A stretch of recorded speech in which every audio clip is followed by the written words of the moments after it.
Hello everyone and welcome to Winds of Earrenia, our ongoing D&D campaign here on Bold Wolf Gaming.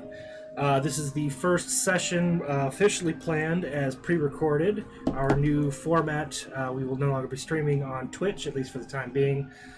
We will pre-recording once a month, editing down the junk that doesn't need to be in the episode and posting it to YouTube.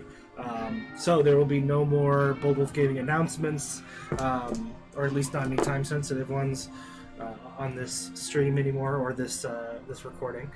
And we will be jumping right into our story. Our breaks will be a matter of seconds for you, no matter how long it takes us, and any interruptions will be edited out. So, hopefully you enjoy this new format. And we are going to cut down the schedule a little bit so we can all be a little less burned out doing this. And we'll see what happens in the future. But we're most likely finishing out the campaign this way. So let's go ahead and jump into tonight's session. Recap. Last time, the Regulators were called back to Palhas City for another meeting with the Secret Council. That's dealing with matters. I can see your Discord and audio settings, and the screen is very tiny now. Yes, sorry about that. There you go.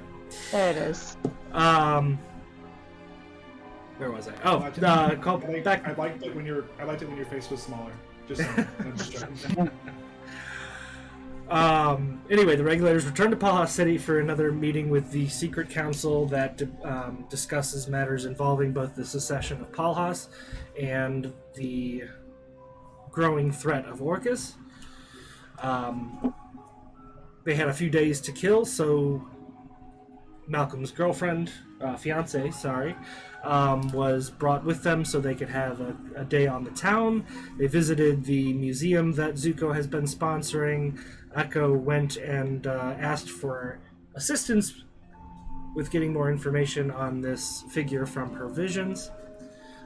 They visited the bakery and a few other places, picked up some more smut books, and went about their day. The following day, they were called in and informed that the Quorum of Creomond is being called to an emergency session. The Jarl, or the King, depending on your perspective, decided that they could no longer delay revealing themselves to the rest of the continent and the Empire itself, that their fights with the Teresian army at the southern border would definitely be coming up at this meeting, so they will need to break into this meeting and make sure that they control the narrative. They were also updated on the possible location of the final God Killer weapon. The living status of Mira's father was more or less confirmed. And they were able to retrieve important details on the new layout of the city of Haim, now that Orcus's corruption of that city is complete and the layout has changed. Finally, the rest of the members of the council were dismissed, and they began discussing the crown. Ethid successfully retrieved it and was showing it to them. They explained its use to Jarl Vassar, and clarified that they expect the crown to be given up once the threat of Orcus is gone, which he agreed. However, as they were getting ready to put the crown away in an extra-dimensional portal, an old man entered the room, claiming that something had been stolen from him and he needed their help. When their guard was somewhat down, he finally revealed himself as a radiating Fae figure with amber eyes and jet black hair. And he revealed that what had been stolen was the crown, and he intended to do something about it from what they gathered before we ended the session. Just before we closed, he caused the gigantic mirror that was attached to the ceiling to come falling down towards the Regulators, and that is where we begin our session.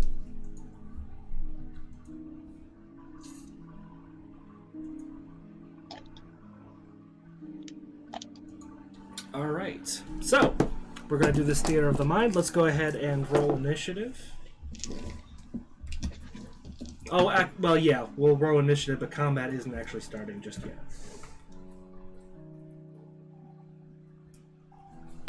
Malcolm rolled a 26 total. 26.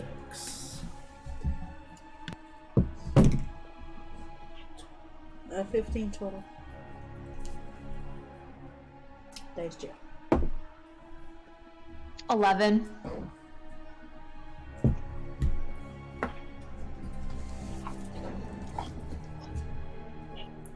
Zuko? 18. Not bad. Malcolm's in the lead for initiative again.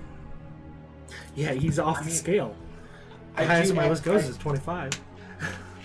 I do add 10, so... Oh, okay. Yeah, no, that makes sense.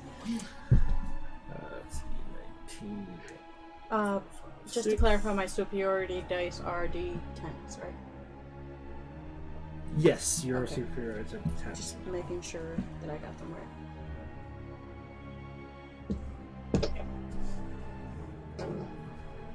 right. Yep, that's how we're gonna do it. Okay, so as he raises his hand and you notice the change in the air pressure as this gigantic piece of glass and silver comes flying down towards you, you all brace for impact as it nears your heads, but at the exact moment that you expect this large heavy material to hit you, instead of feeling an impact, instead of hearing the shattering of glass, the only sensation you feel is a sudden change in gravity. Suddenly the pull of the ground beneath you feels like it's coming from above your head, and you feel briefly weightless as you begin to fall. Now I'm defying gravity. For those of you who kept their eyes open as it's falling, you notice as the mirror should have hit you, instead you suddenly find yourself falling from the ceiling of a very similar looking room. You fall and you hit the hard stone floor. Not enough impact to actually cause damage, surprisingly, given the distance. But when you get yourself collected, you look around and you see that it is essentially the same layout, the same dimensions of the room you were just in. However, the four of you are alone. The walls are all mirrored, as is the floor, the ceiling, every surface of the room, and the sunlight that was pouring through the windows a moment ago have now been replaced with moonlight.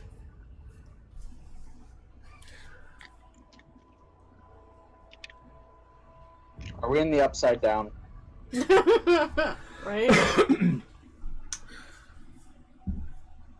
I guess it depends on how you look at that. But like everything is mirrored, it's not dark and like... Are we in the mirror dimension?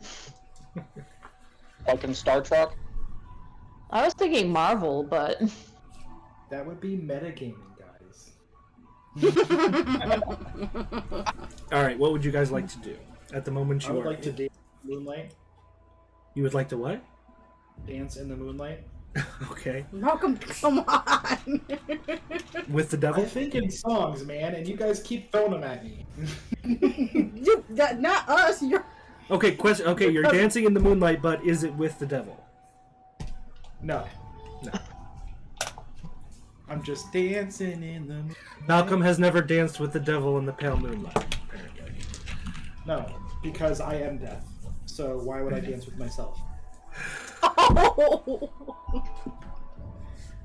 So, what would you I guys mean, like to do? technically you're dancing alone, so technically you are dancing with alone. yourself. Okay, now I can hear everybody again. Can we take a look around? Yes, you would like to roll an investigation check? Yes, please. Go ahead and roll for an investigation.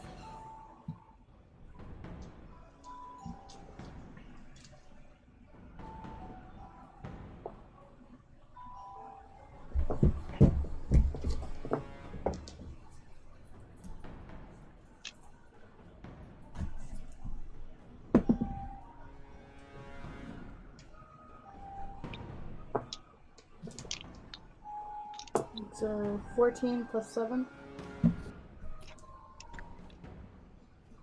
21. Yep. All right. Looking around again, beside from the change in the lighting outside, and the lack of the other people in the room, you feel like you are essentially where you just came from, but every surface is mirrored. With a roll like that, the one thing you do notice that sticks out to you, though the room is mirrored, you only see your reflection on one wall.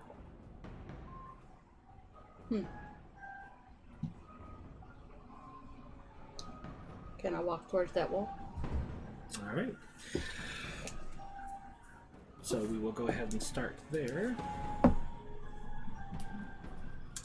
Mira, as you are walking to examine this, your reflection that is only appearing on one wall when it should be appearing on almost every surface in the room, you hear the voice of the old man, now clear and youthful and energetic, and he says,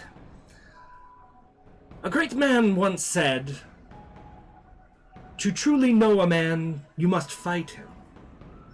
How unfortunate.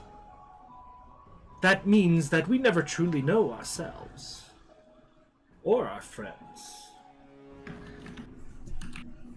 Now, Mira, as you...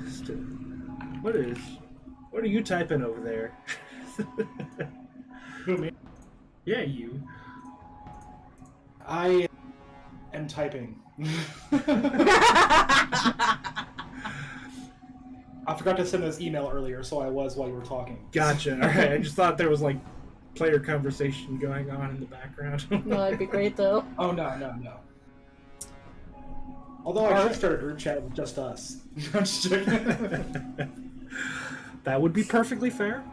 All right. So, Mira, as you walk closer to this one reflection, mind you, at this point you have not told anybody else what you're doing, but you get closer and closer to this reflection. And sure enough, the reflection of yourself gets larger and closer as you approach the wall.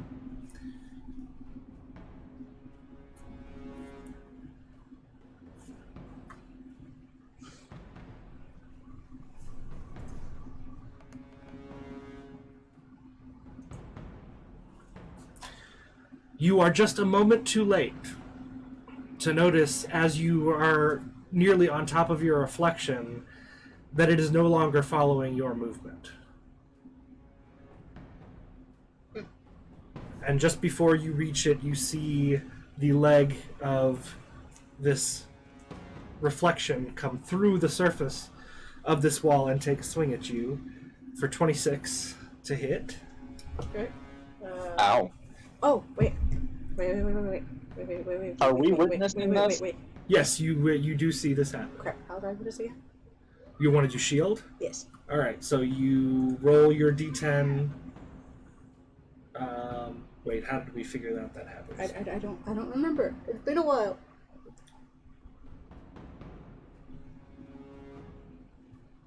Oh yeah, you add the result of the d10 to your AC. Oh, okay. Which is 17, right? Yep.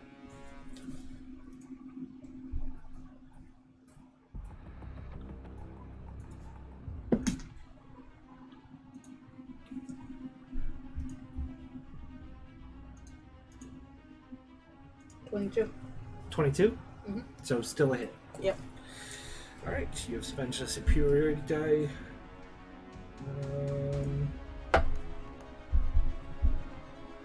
14 points of slashing damage as it brings the blade down across your chest, taking you by surprise. And sorry, that is 14 points of necrotic damage, which you are resistant to, right? Yeah. But it's necrotic damage, not radiant damage. So you take half of that, 7 points. Oh, crap. And second attack, 19 to hit. To hit. Oh yeah, you can only react once anyway. Yep. But it's not like I can actually dodge. I don't know if you actually would let us, like, try to move? You have to. That's essentially a holding. That you would take the dodge action on your turn. Okay. And then you would be basically have. So because this was a surprise attack, I can't do anything. Well, you've already reacted with the shield. Plus, you haven't had your turn yet.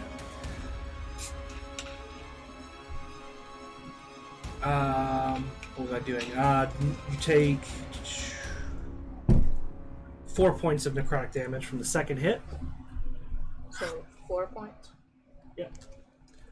I don't know why I can't get my laptop to stop going dark when it's plugged in. So, yes, you guys do see this. That is its turn. Mira, it is your turn. You're starting from your point in the initiative because you are the person who decided to step forward.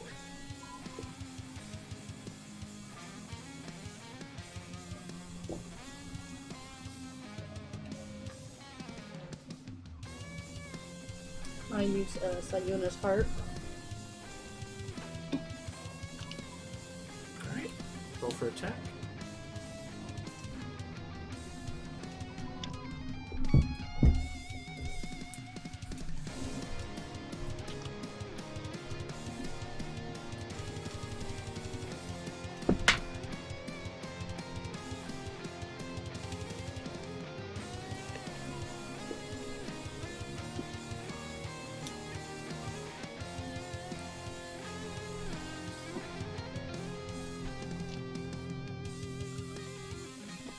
What's the matter? Trying to do math in my head. And I came with 30 to hit, but my brain is trying to figure out if I'm right. Okay, 30 to hit. That's a hit. Roll Because for I rolled a damage. 17 plus 13.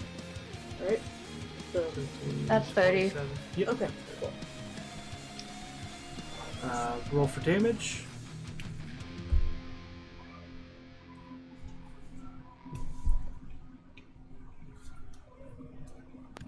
And you said we're all seeing this happen, right? Yes. If it has the line underneath, is that the 9? Line underneath. Is it its line or is it underneath the circle? It's like, Oh, yeah, the line represents the bottom of the number. okay, so that's 9. Plus Yep. 8, that is 17. Alright, radiant damage, right? So... Sorry, what was the total? 17. 18... 16... 8 points.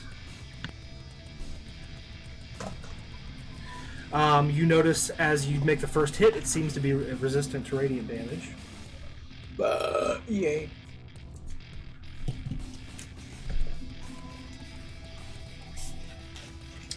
Second attack.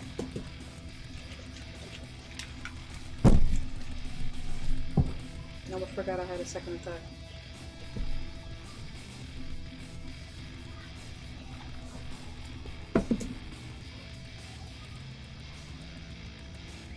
Then, nat 20 plus 13, so that's 33 to hit.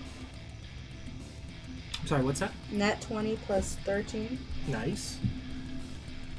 so that's 33.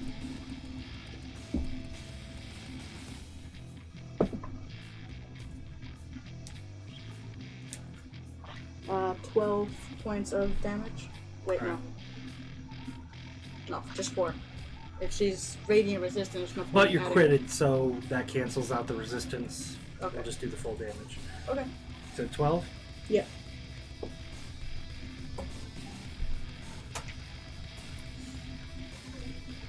Alright, that brings us to...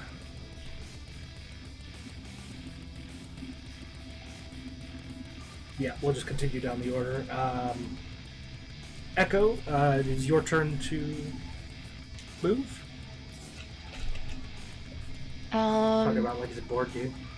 It's your turn to move to Candy Mountain. It's your turn to roll. I'll let me get the cat up the counter. Charlie. I couldn't think of a Candyland place.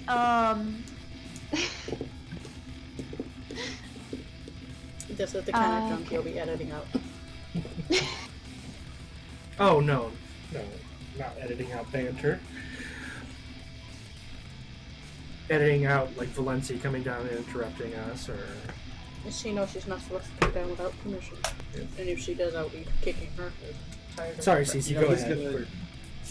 Oh no, sorry. I was trying to figure out what I was planning on doing. Can I try? Go ahead. How far away is the Mira that's attacking Mira? Within range. We're doing theater of the mind to simplify things. Okay. So you don't worry about distances. Can I try and sneak attack Mira with my bow? After we made love? I meant Mira. Evil Mira. Mira was you can tell the difference because one has a dark curly mustache. Mira, Mira on the wall.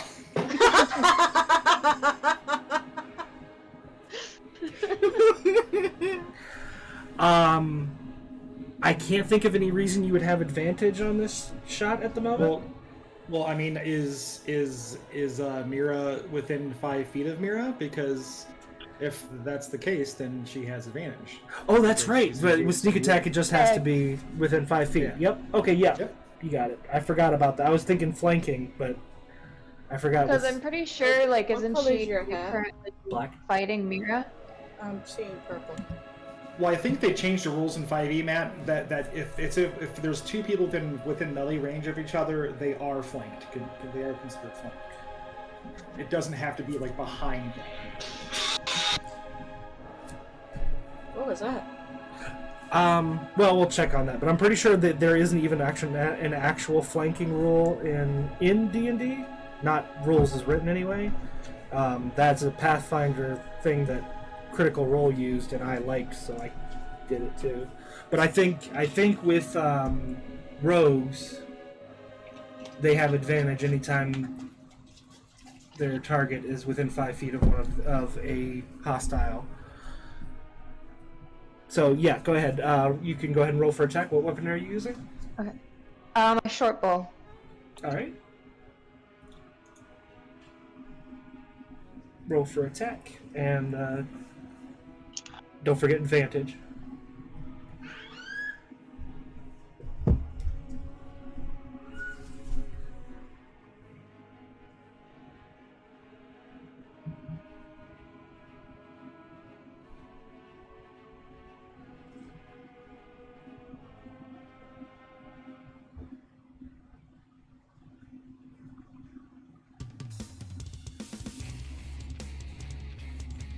Okay, what do I add to my dice again when I forgot what I Your after short I bow roll it?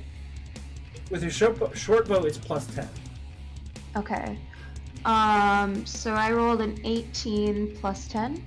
So you would get 28. 28. All right, that's a hit. Wait, right? Yep, it's Yes. a hit. So 1d6 plus 5, and don't forget to add 76 for sneak attack. 76? 7d6.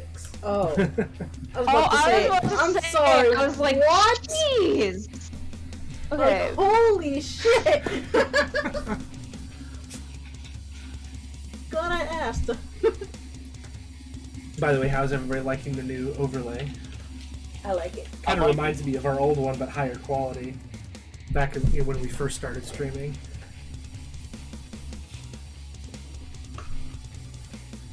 Sorry about that. Somebody freaking called me. Oh, don't worry. Who calls people nowadays? Text message won't be fine. Introverts? Extroverts? Extroverts, yes. Fuck those people. I am an extrovert. Thank you very much. But do you call people? No, because nobody wants to be called. Exactly. There you go. You're a pragmatic extrovert. I didn't realize it was session 69. Yes. 69. Okay, so I got that. You knew it was coming. It's 69.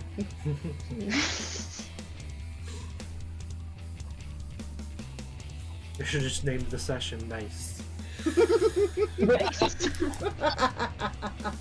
Yes.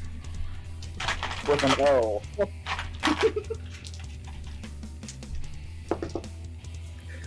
My gosh, waiting on a rogue to add up their sneak attack damage is almost like waiting on a paladin to add up their smite. I had to go grab a piece of paper for this. I was like, I'm not gonna try and remember all of these numbers. I'm telling you, Matt, I really want to play more with Halashando, the orc. I think it's what, half-orc paladin now, I think? Yes, he's a half-orc paladin, and we were talking about that. We want to do a little more one-shots, too.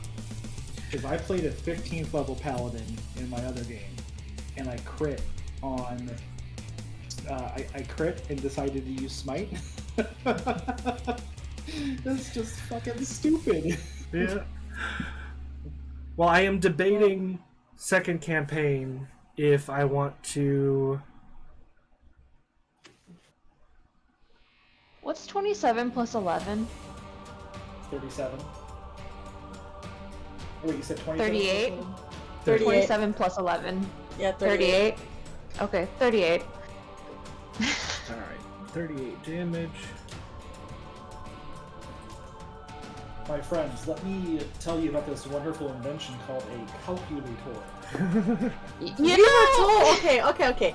When we were little, we were told calculators would not be a thing, so we learned to literally fucking was try to having do math in our heads. Exactly what we were Also, told I'm was, lazy. you're I not didn't gonna want to have- get off D&D Beyond to go grab my calculator. Exactly what we were told was, it's not like you're always going to have a calculator in your pocket. No, bitch, I got the internet in your pocket. And they I were got the wrong. internet in my pocket. Alright, so that is Echo's turn, unless you want to do any movement or anything like that. I'm good. Okay. Alright, so that brings us to the top of the round. Oh, sorry, at the end of the round. I should write that down.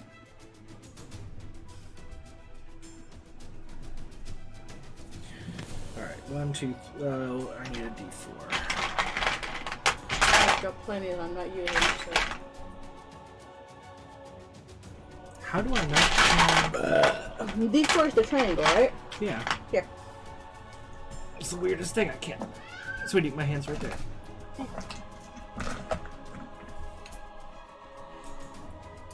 Thank you. Don't promise me that we'll have like a treasure like this, a treasure chest this big full of dice. Eventually. 1, 2, Zuko. You sense a disturbance In the force. in a sense, as your reflection suddenly makes its way out of the wall.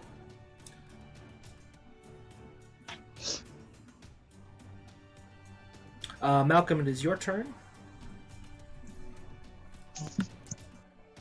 Do I notice if my reflection is matching my movements or not? At the current moment, it appears to be. I'm wondering if Malcolm can shoot his reflection and see what happens. Well, it's not doing anything out of the ordinary for a reflection, and it's in the mirror right now, so... But eventually it's I gonna stop am- mimicking you.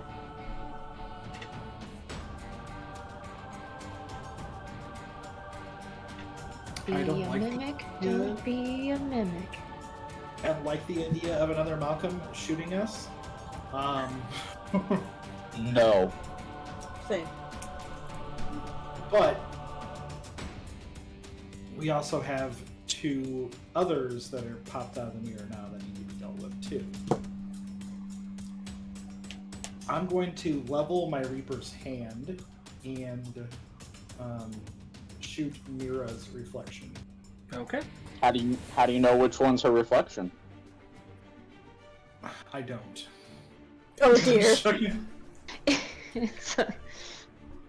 I mean, I saw it come out of the thing and it's like at Mira, so I'm sure I know. Yeah, and okay, so for reference, this isn't a you're gonna get a mixed up kind of situation. There is an odd aura.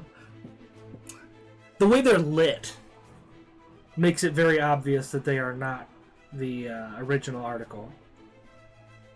Because they even though they've stepped through the wall, they still kind of look like a reflection, if that makes any sense. Dang it! So it's not a situation where we have to ask Mira a few questions, and if she, and I know. I was hoping for that same thing for a good minute. What's to my try and birthday? figure out which one's the real Mira. I don't know.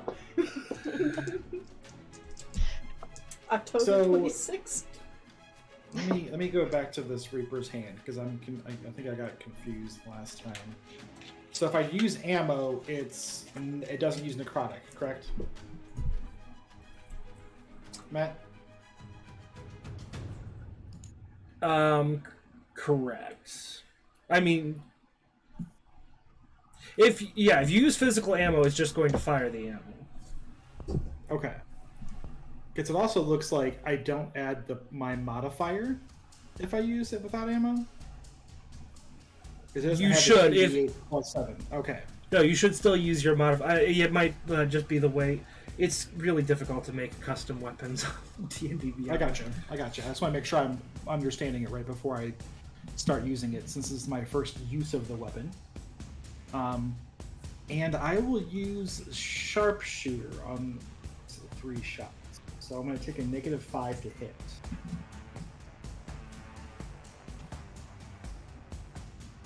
Okay. And you said you're Let's using see what ammo, we so got no necrotic damage? Correct. Interesting. Ryan, your ham's not working. I have it paused because I'm still eating. So Okay. Ah. Yep, no worries. Okay. when I pause it, it freezes it in there for some reason. So, a 24 to hit, a 30 to hit, and a 21 to hit. I believe those are all above her armor class. Okay, so that's 2d8 plus 7. So let me clear all these d20s off. 1, 2, 3.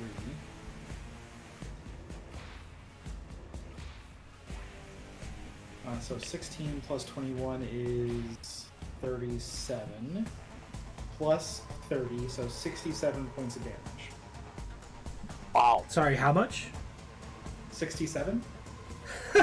Damn. Mira's reflection is looking absolutely fucked.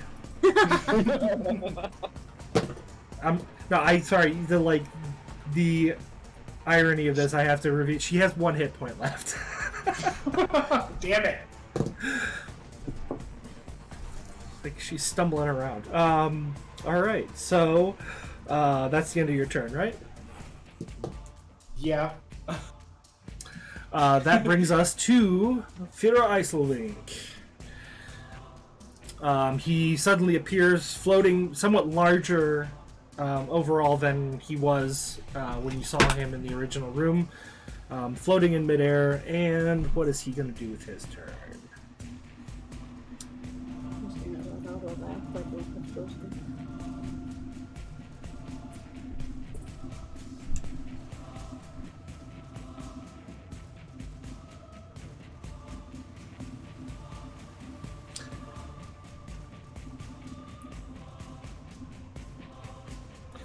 He pulls out, well, not pulls out, but magically a lute appears in his hands, and he plays a short little tune. Malcolm, I need you to make a Constitution saving throw. Constitution saving throw. Okay, I add plus 9 to this, so let me...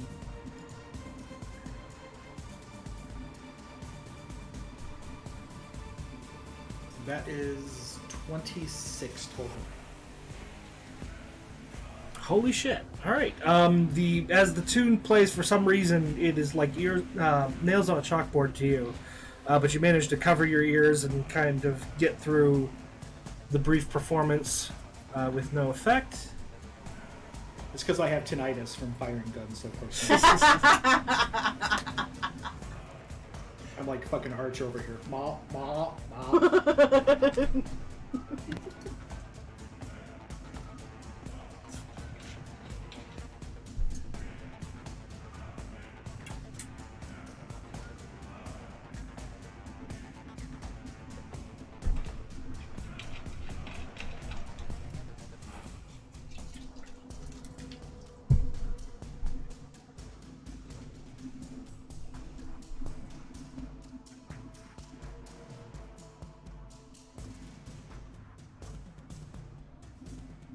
All right, so that's his turn.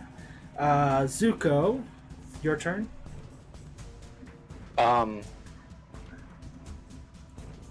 With a normal arrow, could I shoot the mirrored wall where we can see our reflections and see if I can shatter it?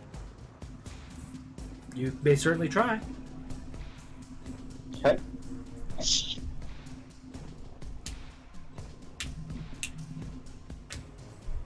28. Okay, you successfully hit the wall, the wall, but you can see a gouge in the glass from where the arrow scratches it, but it does not seem to be thin enough to shatter. Okay. Second attack. I guess I'll shoot my mirror. I guess. Your mirror self. Okay. Yeah. Oof. 13. That's below your armor classes. Yeah. Yep. So that's a miss.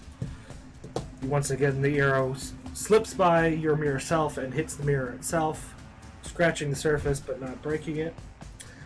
That brings us to first Mira. Don't worry, guys. I'll kill all of you. Thanks. Mira. Mira is going to ignore her true self and run after Echo. Bitch! Wait, hold on. Let me think about this. She's gonna run out of Mira's range and will get an attack of opportunity. That is true. So go ahead and roll that, sweetie, while I'm thinking about this. Okay. Who is she going to go after?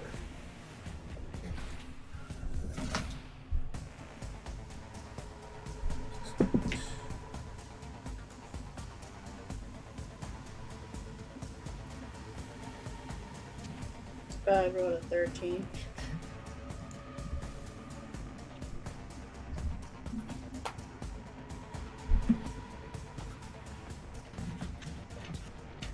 $13 to hit. That is a miss, so you gets just out of your range, and they are heading for.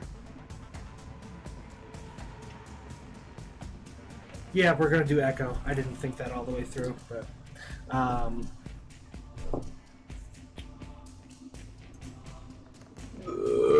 Excuse me. 23 to hit. And I'll do the second one. And 29 to hit. That hits. Alright, 17 points of necrotic damage. And 11 points of necrotic damage.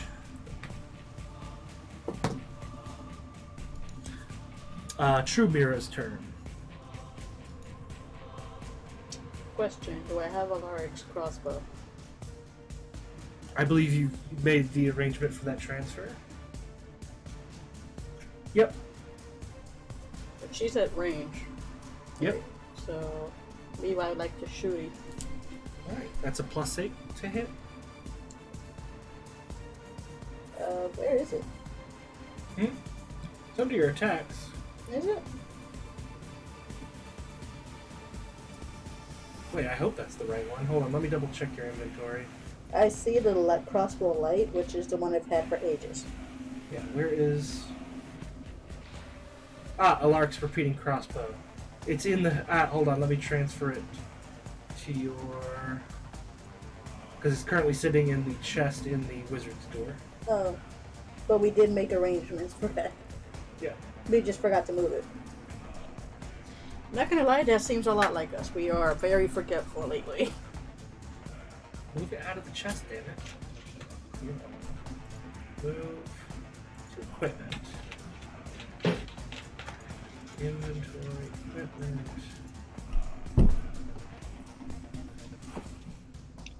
Okay, I don't know why it's probably because of it, but it's in your thing now. Plus 9 to hit.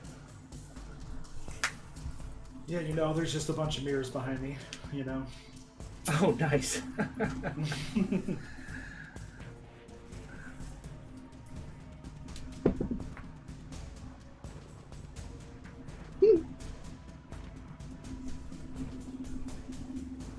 Nat 20 plus 9, so 29 hit. Nat 20, you said? Yes. Okay, so that's a critical. Is that on Mira? Yep. Yeah. Although it doesn't really matter because she only has 1 She had hit. 1 HP. Yeah, so don't worry about the damage. Dang it. Was this with the crossbow? A large Yeah. crossbow, yep. Well, if she crit, she gets another attack. Oh, yes. So, all right, first things first. As the crossbow bolt... Okay, hold on. No, we gotta do this better. As you lift Alaric's crossbow for the first time, you can kind of feel almost like he's standing over your shoulder and helping you aim. And with perfect precision, you manage to center that shot in the very center of Mira's back. And as the bolt comes in, it's almost like it implodes, and Mira shatters into pieces as if made of glass. That is And as that perfect shot ends, you feel the mechanism inside of the crossbow reload and prepare to fire again on its own. Who do you aim at with the second shot? a Mirazuko. Mirazuko. So we'll go ahead and roll for attack. Thank you for reminding me. I completely forgot about that. 19 plus 9, so that's 28. That's definitely a hit. Roll for damage. So that's a D10, right? Do I add anything to it? I don't see. 1d10 plus 4. Okay. It's very small, so the crossbow icon Oh, okay. gets in the way. Gotcha. I like how Lark 9 ghosted plus her. 4. 13. Alright, 13 points of damage on...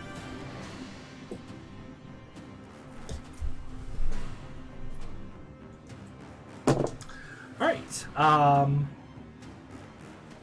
at the end of your turn, Firo is going to take a legendary action. Okay.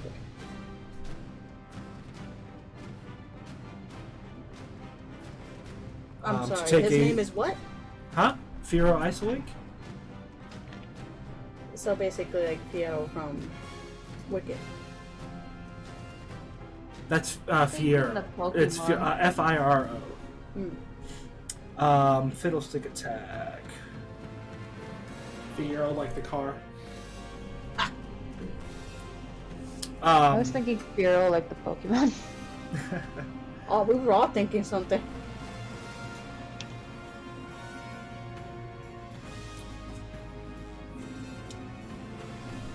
So he is going to kind of... he moves in almost like... what's his name from Link to the Past when he kind of teleports across the room? You see, like, him moving, but there's, like, a trail of him as he flies forward. Yeah, I'm never able to pronounce his name. I know what it is, but I can't pronounce it.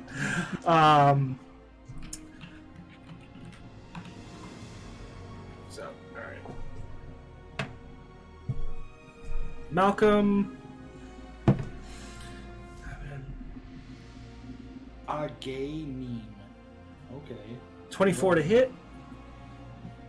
Yes, 24 hits me. It's really rare when we hear him say it hits. 11 points Well, of bludgeoning. if this is- Or sorry, Plus. slashing damage. And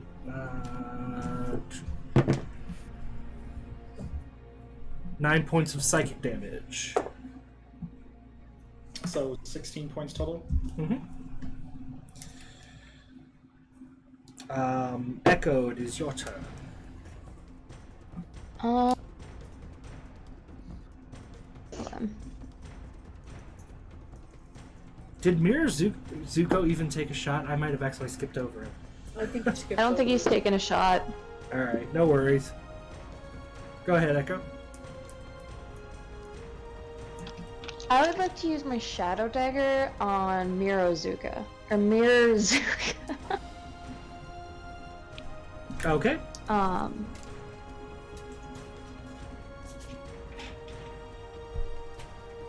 Alright, so rather than pulling them from your sheaths, you lift up your hands and the daggers appear in your palms. Oh, fuck yes. And how do I do this again? Because this is the first time I've ever used these. Okay, so your first attack will be d20 plus 11. Okay. Or sorry, no, I'm looking at the wrong page. Sorry. D20 Is it plus plus- 12. 12. 24. 24 hits. So your damage on the first attack is 1d4 plus 7. Okay. 10. 10 points of... Oh, that's easy. Alright, so... you throw the first dagger. Oh, and don't forget these crit on 19. So if you get a 19, make sure you let us know. Okay. And it hits Mirazuko, sticking into his armor. Your second attack will also be plus 12, but if you hit it, it'll only be 1d4 damage. Okay. And 15. 15 misses. Okay. Alright, and you can use a bonus action if you like to retrieve your daggers. I would like to retrieve them. Alright, so you stick your hands back up, they disappear in a poof of smoke and reappear in your hands. Mirror switch. Alright. Didn't take a turn. Oh well. At this point, you watch as Mirazuko steps backward into the wall again. And this time, Mirror Malcolm and Mirror Echo step out. Lovely. So, top of the round.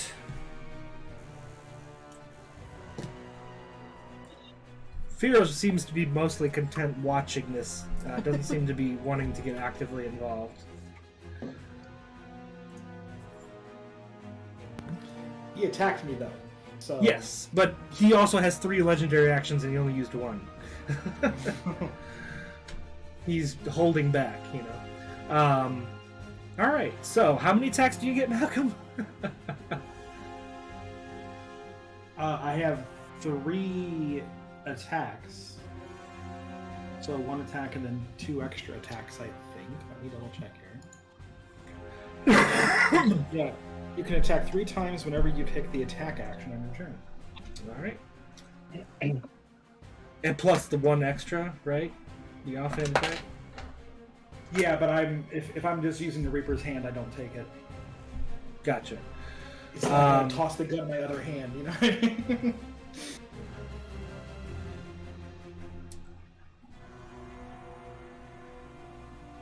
I just realized You know I Reaper's fucked Hand up. is what? I could have did more damage against Mira. Okay. I only rolled 3d8 and I was supposed to roll 6. That's great. By the way, Reaper's Hand is a one-handed weapon, so you can do... Yeah, I guess I could hold a pepper box in the other hand, I guess. Yeah, that is an option. Alright, so he's going to do pepper box attacks. So, first attack. 24 to hit. Yes, he's gonna hit me with every single one of these. If his stats are mirrored mine, he's gonna add 12 to every single one of these suckers. So you know, Bye, Malcolm. 17 points of radiant damage. God, Second attack. 30 to hit. yes. That's the offhand attack, so it would just be 1d10, right? If he has the exact same traits and everything else as me, I have 2 weapon fighting, so he would do the extra damage as well. Oh, okay. Thank you for your honesty. 8 points of radiant damage.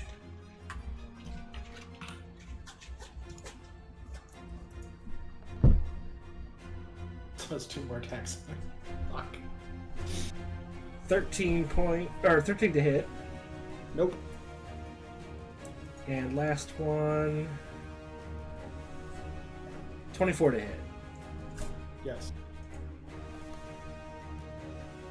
9 points radiant damage. Your turn, Malcolm. Malcolm's pissed. Let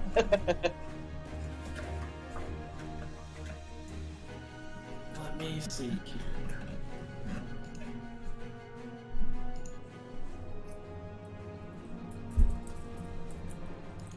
I feel like I had an ability and I can't find it anymore.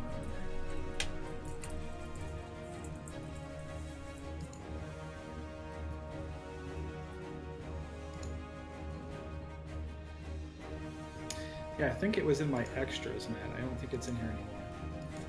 What option are you looking Oh, here it is. Here it is. I see it. It's in my notes.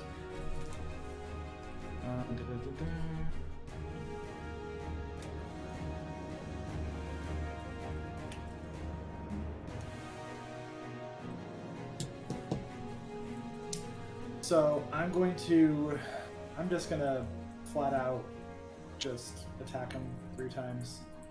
Okay. I'm gonna fire on a mirror Malcolm.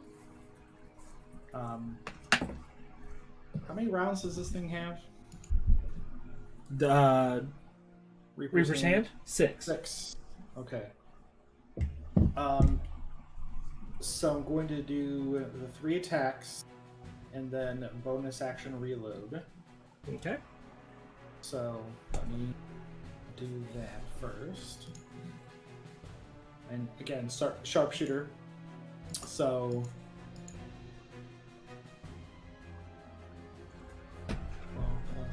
I guess I could just add it and then minus. So 24 to hit.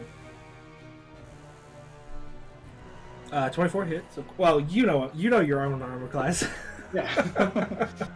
They all 3 hit. All right. Damage. So let me roll that.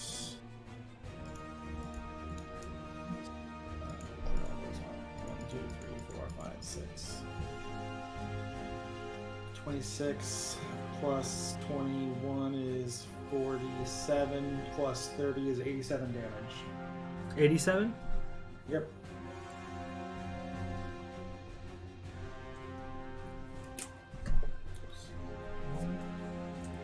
All right. Firo's turn. Looks a little disappointed that you. Wait. Wait. Oh, you still got something?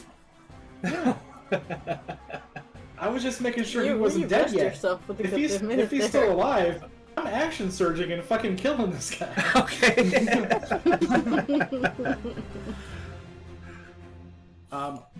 Because I have disadvantage on these, because I bonus action reloaded. So I think I only have like a level or 2 before that goes away. But I'll roll them separately here. So I'm not going to do sharpshooter on these. So 21 to hit on the first one.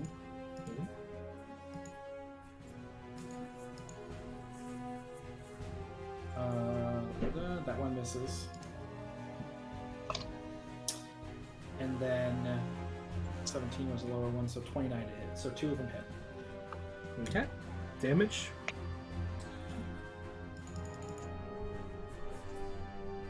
$14 plus 14 is 28.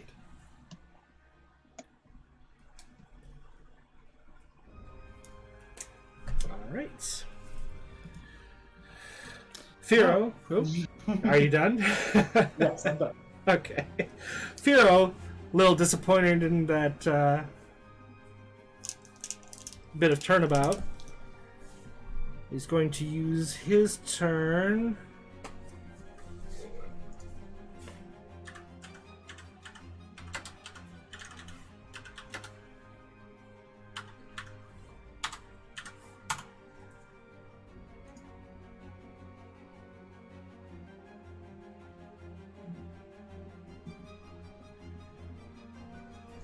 Make a wisdom saving throw, please.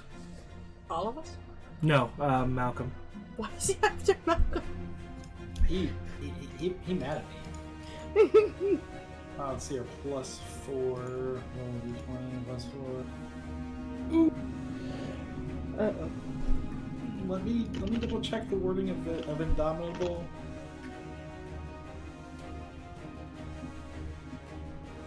Okay, so I can determine to use that after if I fail. So 12. That is a fail. Okay, so I'm gonna burn Indomitable and re-roll it, and I have to take whatever this rolls. Same fucking thing. Okay. I am sending you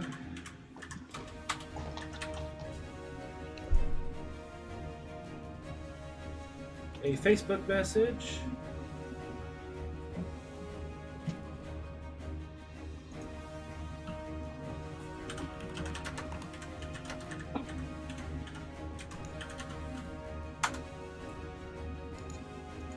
So everybody, you saw a spell cast during Firo's turn. He gives a sly little smile and then kind of floats back up into the air and continues to observe the action.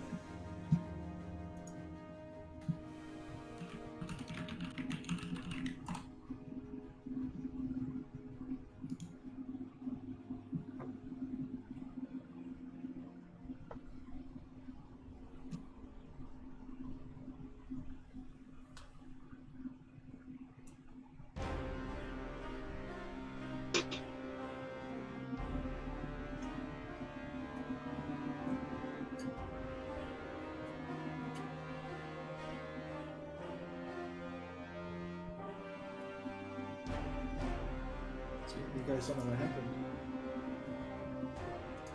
Hold on, let me double check the...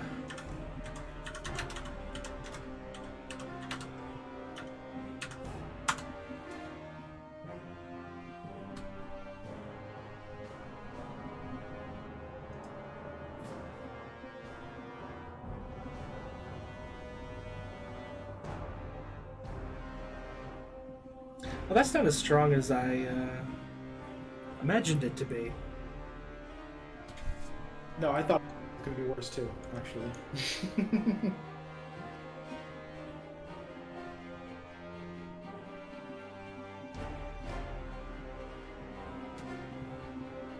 don't want to use that one. Okay, well, that is what it is. I thought that was stronger than it was, but... Okay.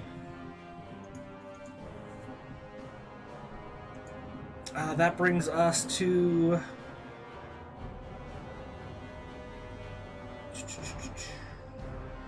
Zuko's turn. Okay. Well, I will attack my mirror self. Your mirror self is not out anymore. Oh. Malcolm and Echo. Well, then I will attack mirror Malcolm. Alright, go for it. 22. That hits. Okay. What are you using to attack? My light bow. So you're using radiant damage? Yes. Okay. Sorry, but I still do the D10 plus 6 plus the radiant damage, right? Yes, but the radiant damage will be halved. Okay.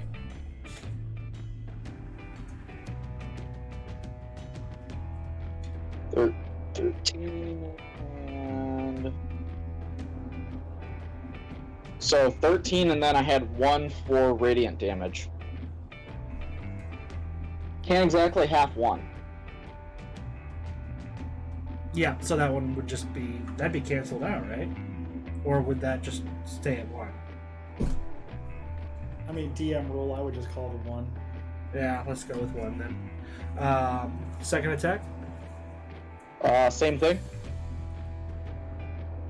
Same to hit? So, like, No, it'd be 29. 29 to hit, alright. 11 points, and then 9 radiant. So go down to 8 and then have...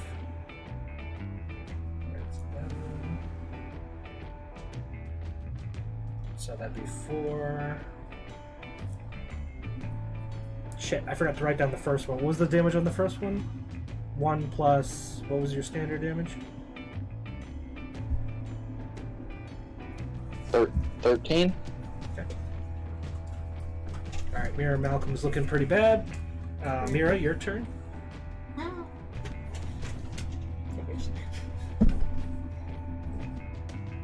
punch Malcolm in the dick. Wait, what? I said punch Mirror Malcolm in the dick. Fine, I'll punch Mirror Malcolm in the dick. More like I'll shoot him in the dick. How about that? You're using the crossbow? Yep. Okay.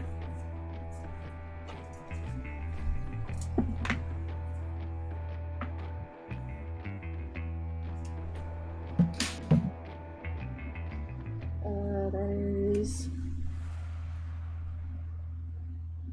27 to hit. That hits. Roll for damage.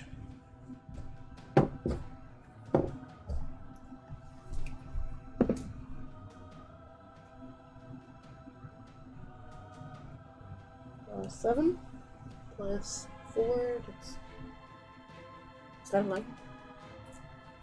Sounds right. But that is it for Mirror Malcolm. He shatters. Shoot him. You have a second attack, and there's still Mirror Echo and Firo in the room. I'm shooting Mirror Echo. Okay.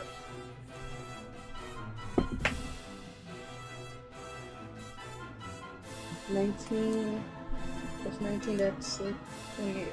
That hits. Yep.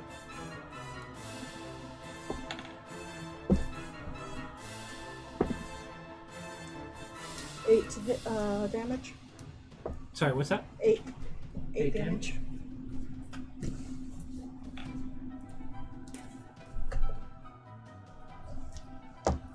Alright. It is Mirror Echo's turn. She is going to fire on Mira, who just attacked her. She throws a dagger made of light for 23 points to hit. Are you doing shield or? Yep. 10. So that Bumps it up to 27. 27. Okay, so the first one misses. Second attack.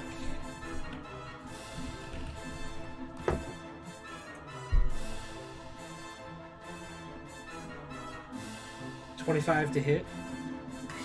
Yeah, that hits.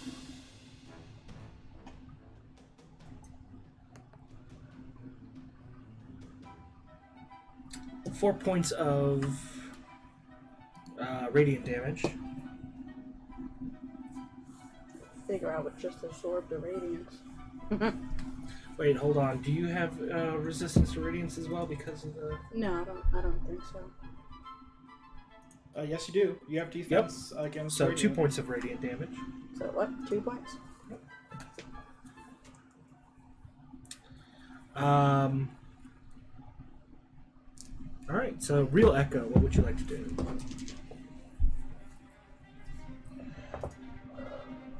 Hold on, let me look. I would like to throw my daggers at Mirror Echo. Okay. Go for it.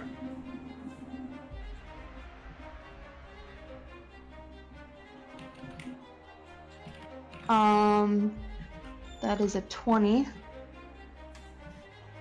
Okay. Damage. Oh, that's the wrong dice completely.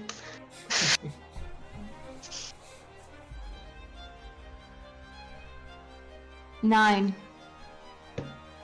9 points.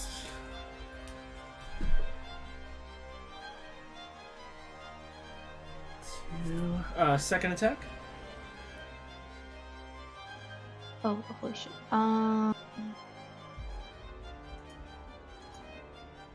26. All right. Go ahead and do damage. Remember, offhand attack is just 1d4. 2.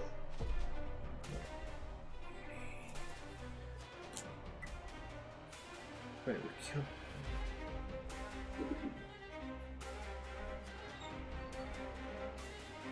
That's kind of funny. All right, so Mirror Zuko comes back out. We are back at the top of the round. Here, Malcolm is gone. Malcolm, your turn. I'm going to. So is it just mirror echo right now? And Zuko. Mirror Echo and Zuko. Okay. So.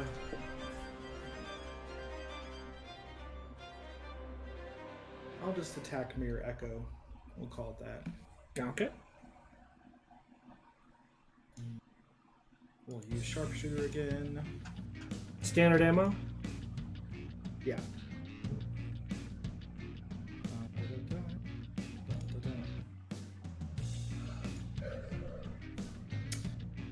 So I think I missed one. So the first one is 25 to hit, 23 to hit, and then 13 to hit. So the last one misses. First 2 hit.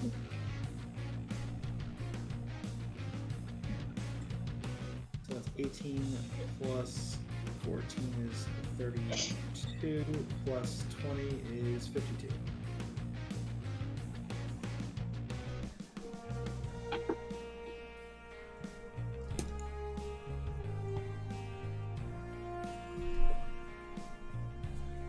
All right. Anything else on your turn?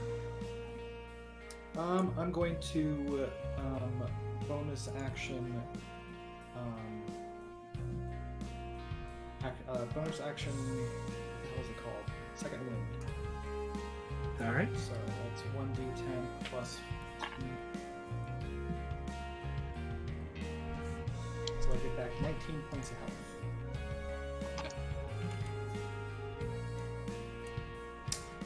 Do I have any kind of save or anything to make during my turn for what you sent me?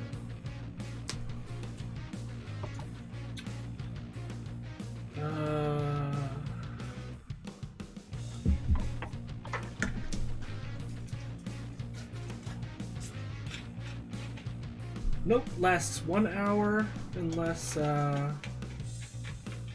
he or his allies attack you. Okay.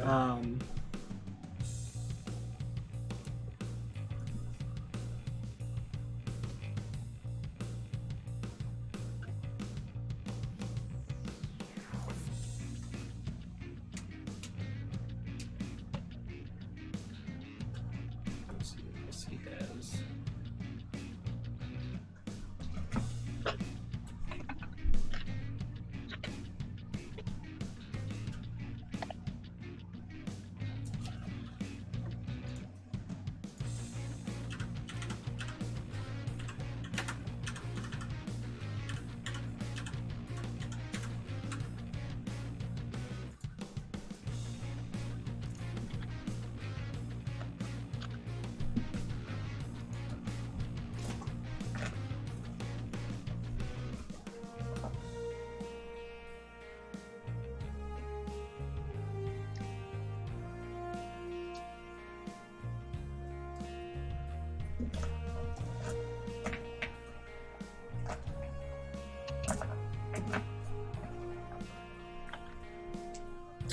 right. Furo seems to sense you're resisting the spell that he put on you.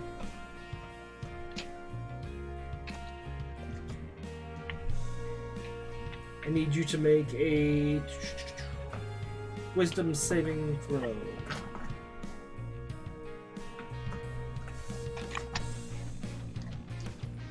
There's 16 total. 16? That is a failure.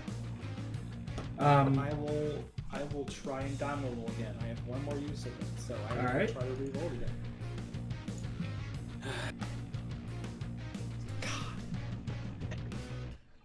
Oops. 6. All right. So your charm is over. However, you find yourself suddenly unable to keep yourself from dancing. You begin shuffling your feet and waving your arms around. You are aware that you are being controlled, and you are still capable of taking actions. However, you will have disadvantage on all dexterity saving throws and attack rolls while under the effect of the spell. Sounds great. Now you're really dancing in the moonlight. I am. Dancing in the You are all very confused. You do not know why he suddenly decided now is a good time to try out his new choreography, but that brings us to Zuko's turn. So what kind of dancing am I doing? Is it like rave dancing where I'm like doing some hand dancing and stuff, or is it? I'm thinking something that's super like dated and embarrassing for the current era. God, something like I'm doing like ballroom dancing by myself. Yep, that works.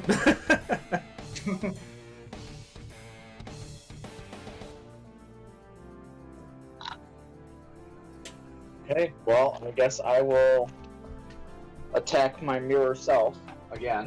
All right. Still, what? Okay. Huh? Yep. Go ahead. Okay. 20.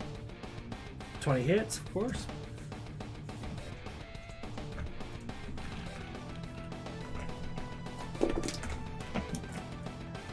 $10, and then 2 points of radiant damage.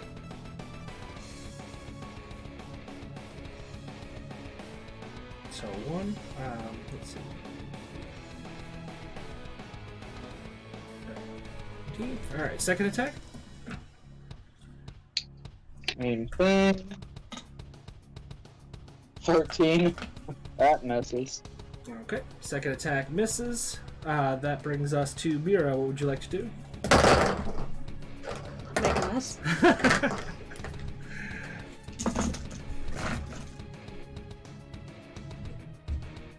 Alright, which one are we shooting now? You have Echo and Zuko available. So they're still standing.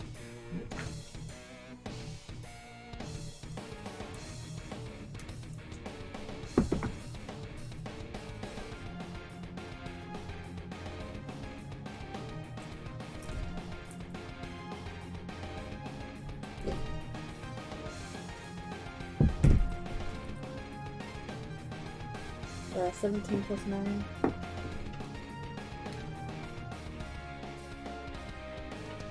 Uh, 16? No, You said 17 plus 9? 26? 26. to hit. So is that it? Yep, that's a hit.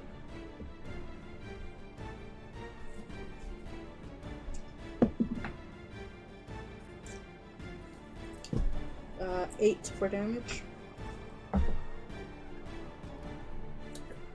Second attack.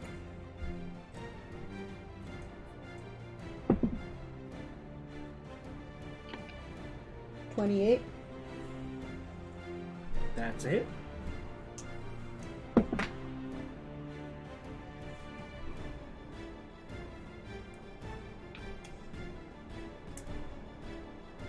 $15. Alright. Your Echo is looking in pretty bad shape. That was with crossbow, right? Yes. Okay. If I have to use a spell, I have to use my superiority dice. Okay, I just wasn't sure if you switched back to the sword or anything. Nope, Alright, I will let you know if I switch back. Echo, your turn. Oh, did I ever go pick up my daggers? Wait, I'm sorry. Yes, she did. Your daggers are a bonus action to retrieve, so if you don't use anything else, you can always retrieve them. However, I forgot it is Mirror Echo's turn. Oh. Yep. And Mirror Echo is going to fire at Zuko. 31 to hit and 14 to hit. The first one, yes. Second one, no. 10 points of radiant damage to Zuko. Alright, go ahead, Echo. Okay, so I have to go pick them up? No, you can use a bonus action to...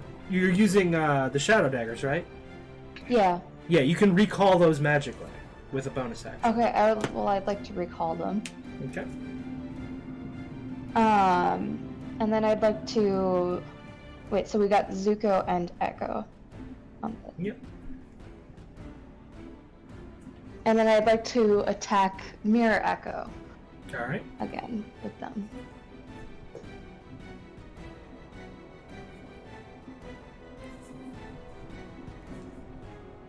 $14. I know That's that a miss. misses.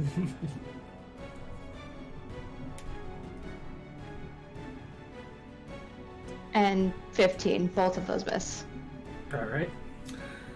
2 shots go wide. No mirror switch because there's no more in reserve.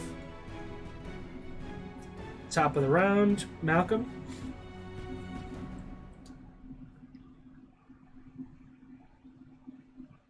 I can't hear you. Because I muted myself while I was at my turn, and I forgot. Let me see here. I have disadvantage.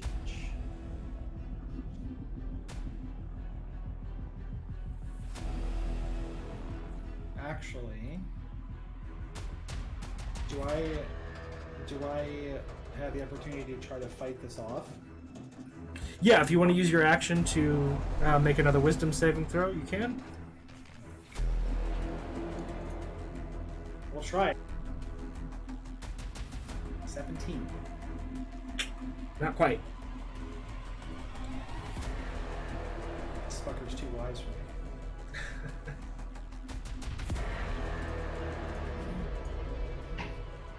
Then that's it. I can't move, so...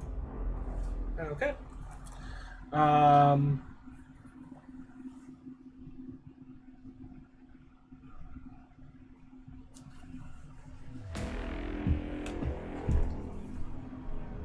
Zuko, could you please make a charisma saving throw for me?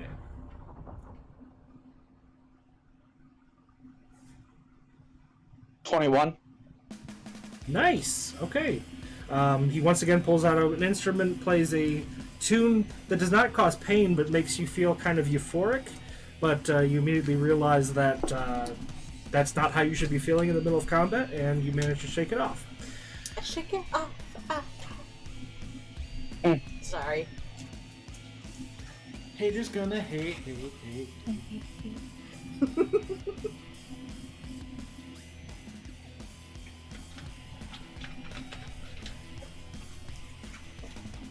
Wait, hold on. Creature must make a charisma saving throw.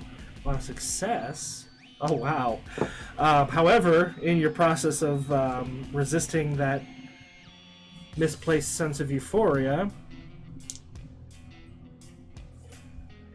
you harm yourself psychologically, taking 11 points of psychic damage. Emotional damage. Emotional damage. Emotional damage. Alright, Zuko, it is your turn. Okay. Well, Is it his turn or is it Mirror Zuko's turn? because Oh, I wait, think I thank just you. went. Yes, thank you. I keep skipping past Mirazuko. And Miruzuko's like, you created me for nothing, bitch? Basically. Alright, he's going to take 2 shots at... No, actually, he's going to spread it out. First shot's going to be at...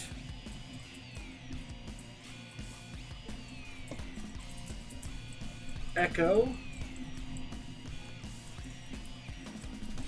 Ooh, crit. Oh, shit. 31. Yep.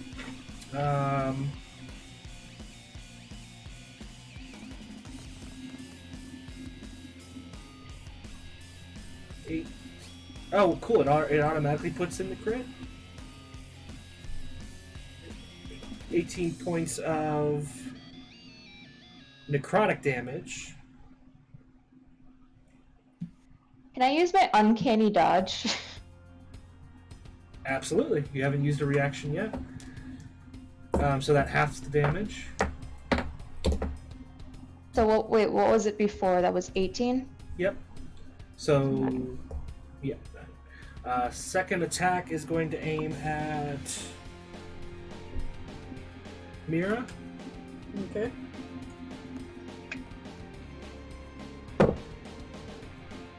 $21 to hit. It's a hit.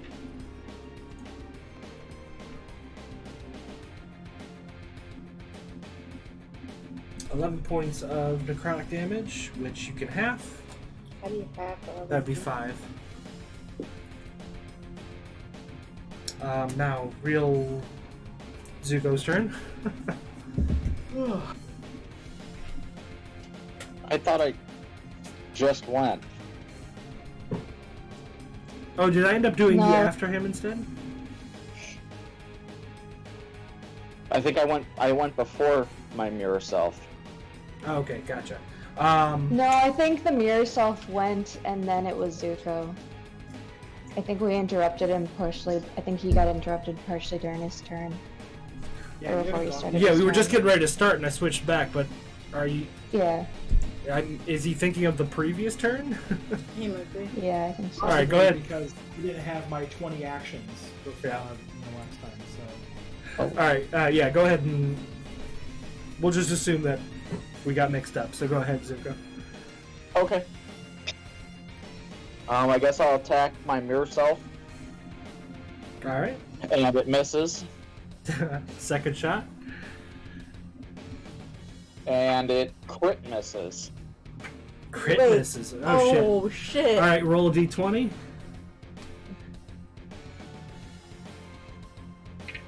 Okay. What'd you get? It's 8.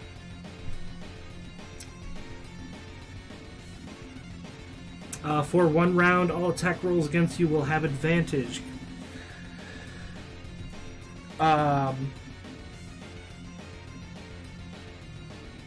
That brings us Your to dice needs to go to dice jail. Mira. What would you like to do? Are they within vicinity of me? What's that? Are they within vicinity of me if I want to switch to my player? Or would I have Yeah, to move? yeah. Everything's close enough if you want to run up to something. You can.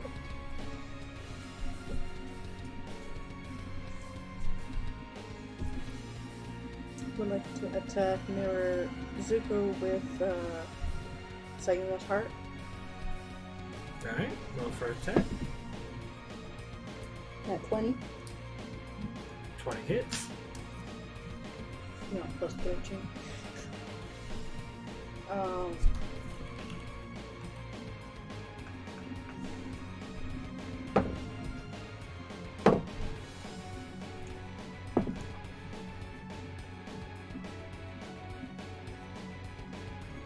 uh, 13 damage. That's radiant, right? You said radiant it would be half, right? Actually, not with Mirazuko, it's doubled. Oh, okay. Yeah. 26.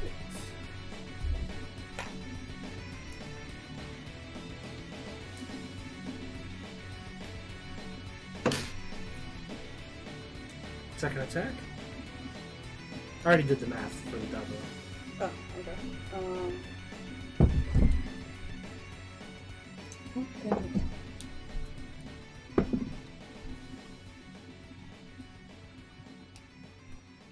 28. 28 hits.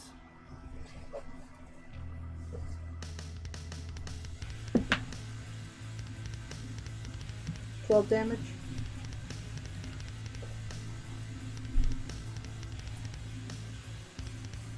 Double would be 24.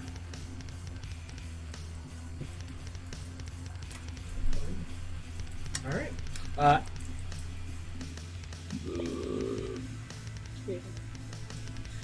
Mirror Echo is going to also spread out the shots. First is going to be against Malcolm. 18 to hit.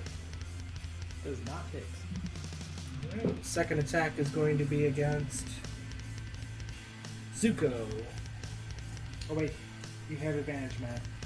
I'm dancing. Oh shit! Yep. God damn my honesty today. 29 to hit. Yes.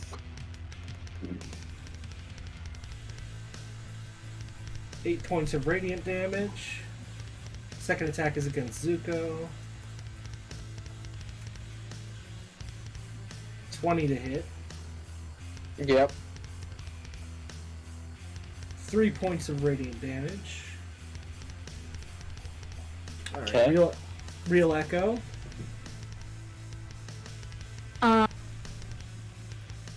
Well, I'm gonna use a bonus action to take my daggers back. Call my daggers back. The daggers vanish again from whoever you hit last. Did we lose people? Yeah. My fucking phone decided to call Cece. Oh.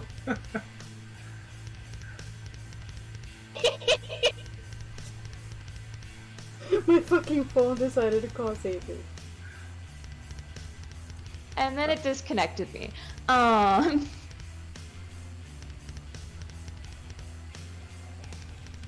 Okay, so... Okay. So I recalled my shadow daggers, and I'm gonna throw them at Echo, Mirror Echo, again. All right. First attack. 19? That hits.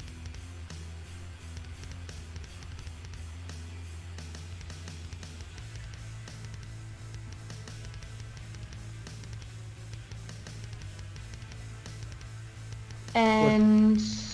Oh, yeah. So that's also sneak attack damage.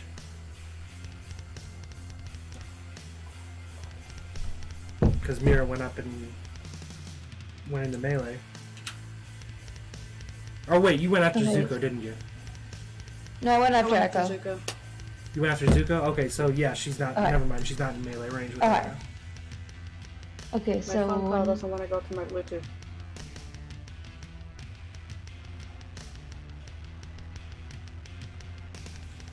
$11 damage. Sorry, I was trying to do math. I don't know why 4 plus 7 was difficult to do in my head. All right. With that first attack, Echo shatters. You have a second attack that you can switch over to Furo or Zuko if you like. I'm gonna shoot it at Zuko All right. or throw it.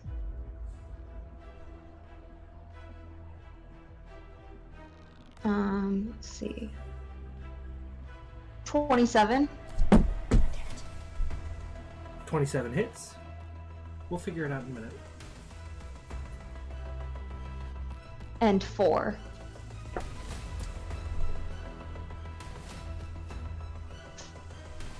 I'm kind of surprised that Mirror Zuko seems to be the most resilient of the replicas here. I was expecting Malcolm's to be I resilient. haven't been able to shoot him yet. So That's true. That brings us to top of the round. Malcolm, go ahead. where's a mirror mouse when you need one? I can't hear anything. That's sad because I made a really good joke and she can't hear it. She said, "Where's a?" He said, "Where's a mirror mouse when you need one?" I'm going to try to break this spell again. Okay. Once more into the breach. 19. 19. That passes. So I stopped dancing. I was in hold, and then all of a sudden, I stopped. I'm like, what the fuck was I doing?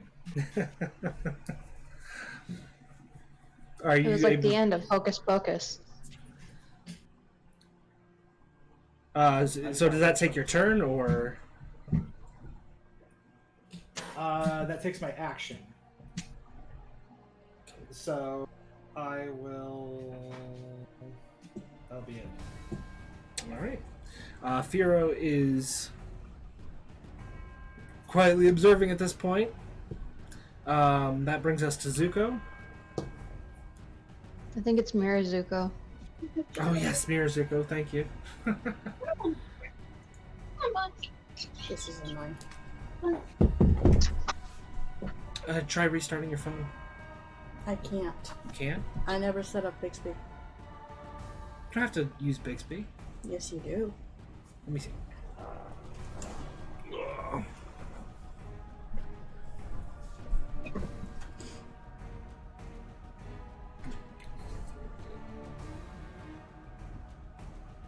If you hold the volume down and the power button, it'll bring you to the power menu. Okay. Just weird that they try to force us to use Bixby. Yeah, well. I turned that shit off immediately.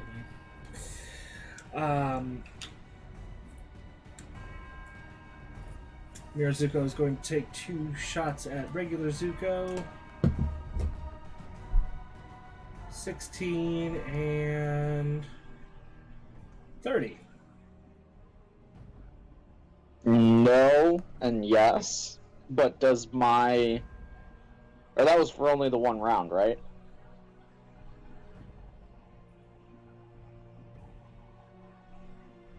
I'm confused. The opponent has advantage. Shit. Yes. Forgot about that. Okay, so first shot, 14 points of necrotic damage.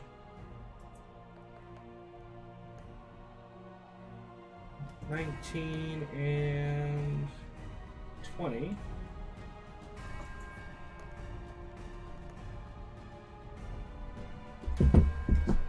$10 points of necrotic damage, and your disadvantage is over at this point.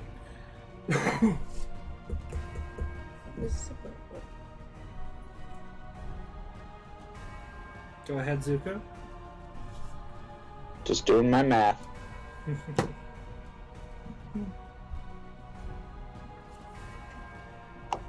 Okay.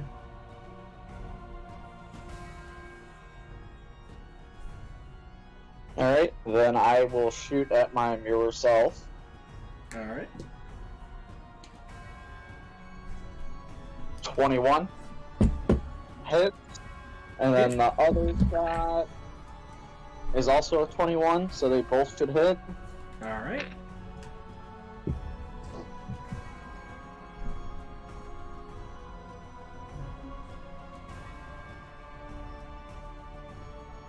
Nine regular points of damage, and then I've got 6 radiant, but it's half, right?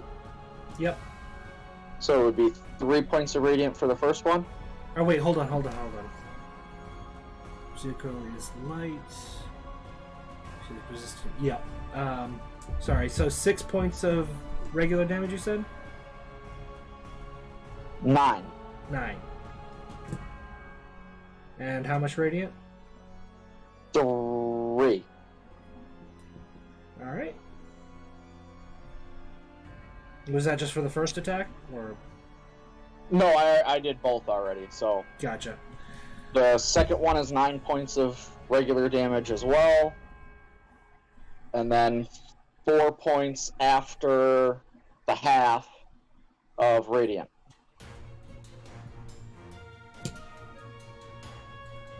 Alright, Mirazuko's looking pretty rough.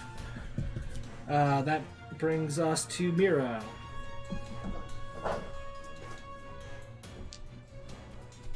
I'll use my sword again. Towards Mirazuko.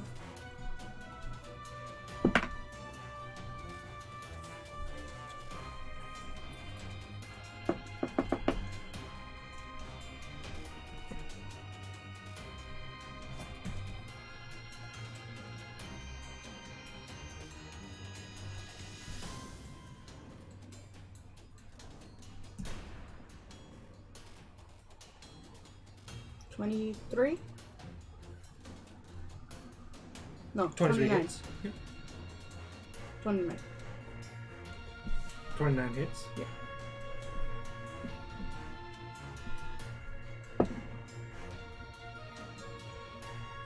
Yeah, 11 points of damage. That's exactly how do you want to do this?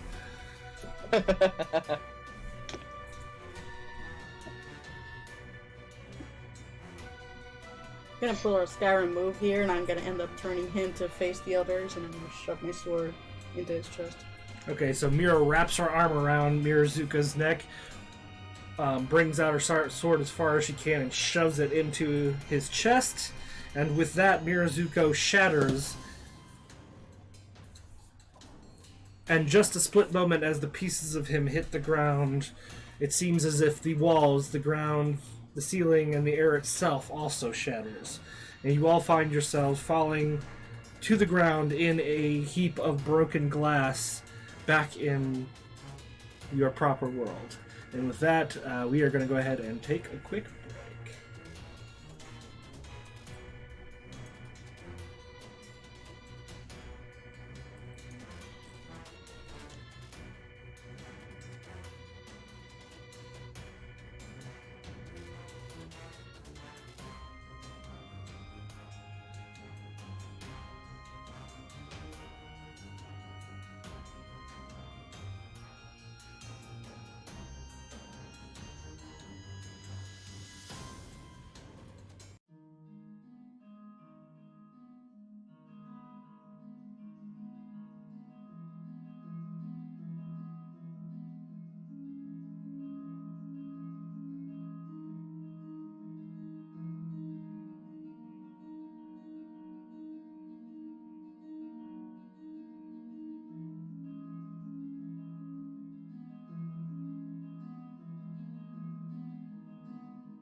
I give up. All right, we are back. Sorry, So- I was trying to stack my dice. I keep doing that for some reason. I just keep trying to go as far as I can. I did lose a few on the floor though. All right, so as the world around you shatters and you find yourself back in the real world with the mirror from above shattered around you, you hear the sound of applause as Firo, now no longer hunched over like an old man, is sauntering around the room, radiating the energy that you would expect from an Arch-Fae. Marvelous job! Quite impressive. Most people I've done that to didn't make it out alive. Well, that does make me feel slightly better about what you've done. So, you want my crown. And he holds his hands together, and the crown, which should be in another dimension, is now sitting in his hands.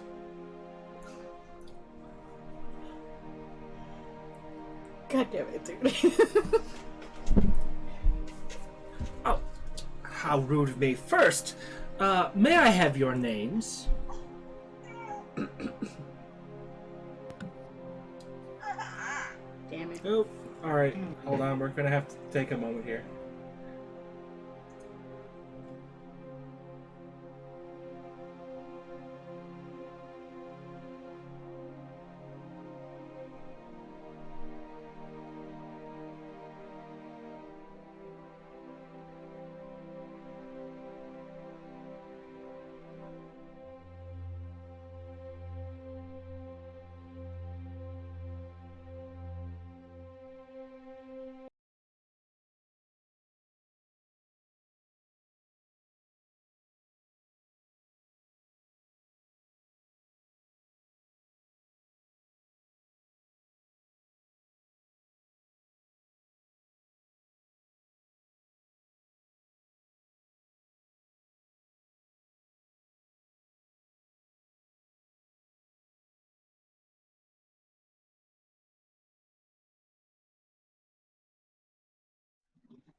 I'm loving this. I'm loving this. I really am. That, alright. May I have your names?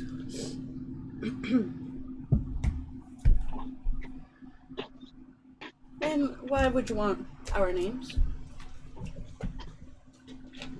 Gives you kind of a knowing look. Just good manners. Don't want to be speaking to nobodies. Mira. Thank you, Mira.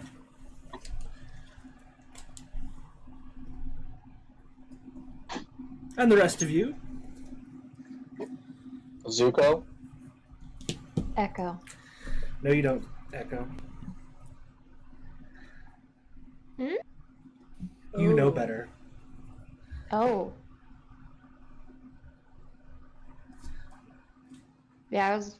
Okay, no. You may say something along the lines of, no, but you can call me Echo.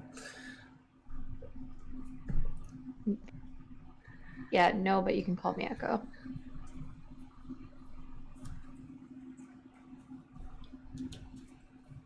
I will just let him know that he can call me Malcolm, because that's not my real name, and I know it's not my real name. Yep, that gives you slight advantage anyway. What's that? That gives you a slight advantage anyway. Mira and Zuko, though, gave over their names willingly.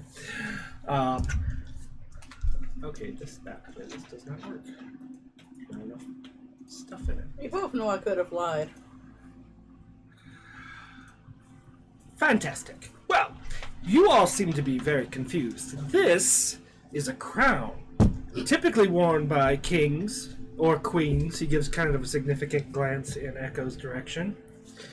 Ooh. And you, no offense, don't look like royalty. Most of you, anyway. Your family trees are a little bit, well, they have too many branches. So, what exactly is it you want with my crown?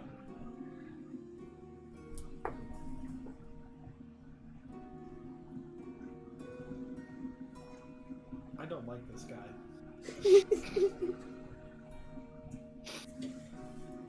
We think it's pretty, and we hear it's rare. That does sound like your level of understanding. At this point, the Jarl clears his throat. The crown was taken on my behalf. And you watch as Firo disappears from one spot and then comes walking out from behind the throne that the Jarl is sitting in. That's more like it. You do look like you have royal lineage. So, the crown was taken for you. I'm sorry I didn't get your name either. And he responds, and you won't have it. But you can call me King Vasser. King Vasser. Fantastic. So you're the one who had my crown stolen. Jarl collects himself. And you have my apologies. It was our understanding that the crown had been abandoned, and we had need of it. If we knew the crown was still owned, I would not have approved such a mission. Firo seems a little taken aback. And while he's trying to process what was just said, Vasser says, and what can I call you? I go by many names. Huh? What? Small screen again. Oh, Yep. thank you. Yep, no problem. I go by many names. Firo Eiselwink, the Jester, Daddy, and he kind of winks in the direction of the women in the room. And get the fuck out of my kingdom. But strictly speaking, I don't think that's a name. You just pulled a fucking Doctor Who. I fucking love you. And I appreciate your humility and honesty, Your Majesty. I'm sorry to tell you, though, that stealing the crown really would have done you no good. And he tosses it, and it hits the ground and shatters into a million pieces. See, the crown is just headwear.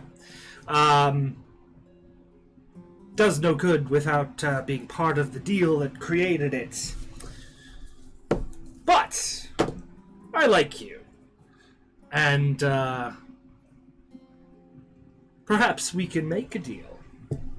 You have need of a virtually invincible army that can't get sick, doesn't get tired, can't be turned undead. Is that true?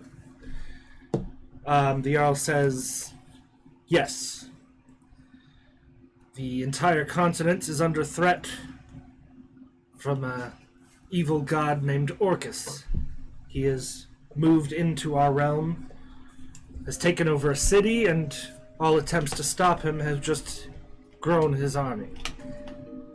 Ah, yes, Orcus. I knew him in the old days. Never was one with much of a sense of humor. Well, I tell you what. I will give you the same deal I gave the previous wearer of this crown. And he fashions another one out of thin air. You will control the Great Stone Army, as many as you will need to accomplish your task. You will have full use of the army until the forces of Orcus are defeated, or you are. Under the condition that when it's over, and the Jarl interrupts, I give up the crown. I understand. Exactly. You have use of the stone army until Orcus is defeated, at which time you will give up the crown. If you are agreeable to those terms, it is yours. Malcolm's gonna chime in. Mm-hmm.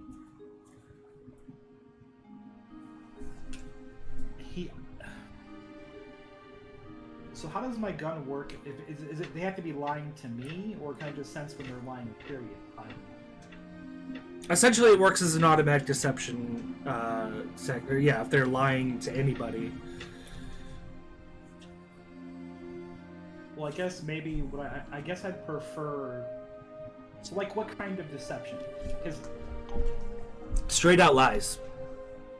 Because the way Malcolm is feeling right now, the way that's worded is very sus. It works only on straight out lies. So technically, if somebody is wording something in a deceptive manner, but what they're saying is true. So if Echo knew not to give her name, would Echo know that these kind of people don't give out, can kind of evade straight out, hold on, can kind of not do like straight truths? Yes, you are. When Firo first came up, you actually recognized his nature and identified who it was most likely involved in the story. And what you knew about him is that he is known for never telling a lie, but he is known for wording things in a manner that will get people to do things they wouldn't have done if they knew exactly what he meant. So I'd like to ask him what the catch is. well, that's what I was going to get at. So maybe you can tell me, Matthew, if this is out of character for Malcolm upon hearing all of this. The wording "you give up the crown" can mean many things.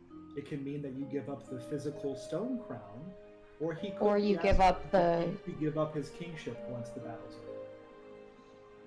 Yeah, that seemed a little bit like suspicious to me as well. Yes, both of your characters are definitely clever enough to have figured out that possible distinction. Do you want to bring that up out loud? Yes. I will. You guys are great.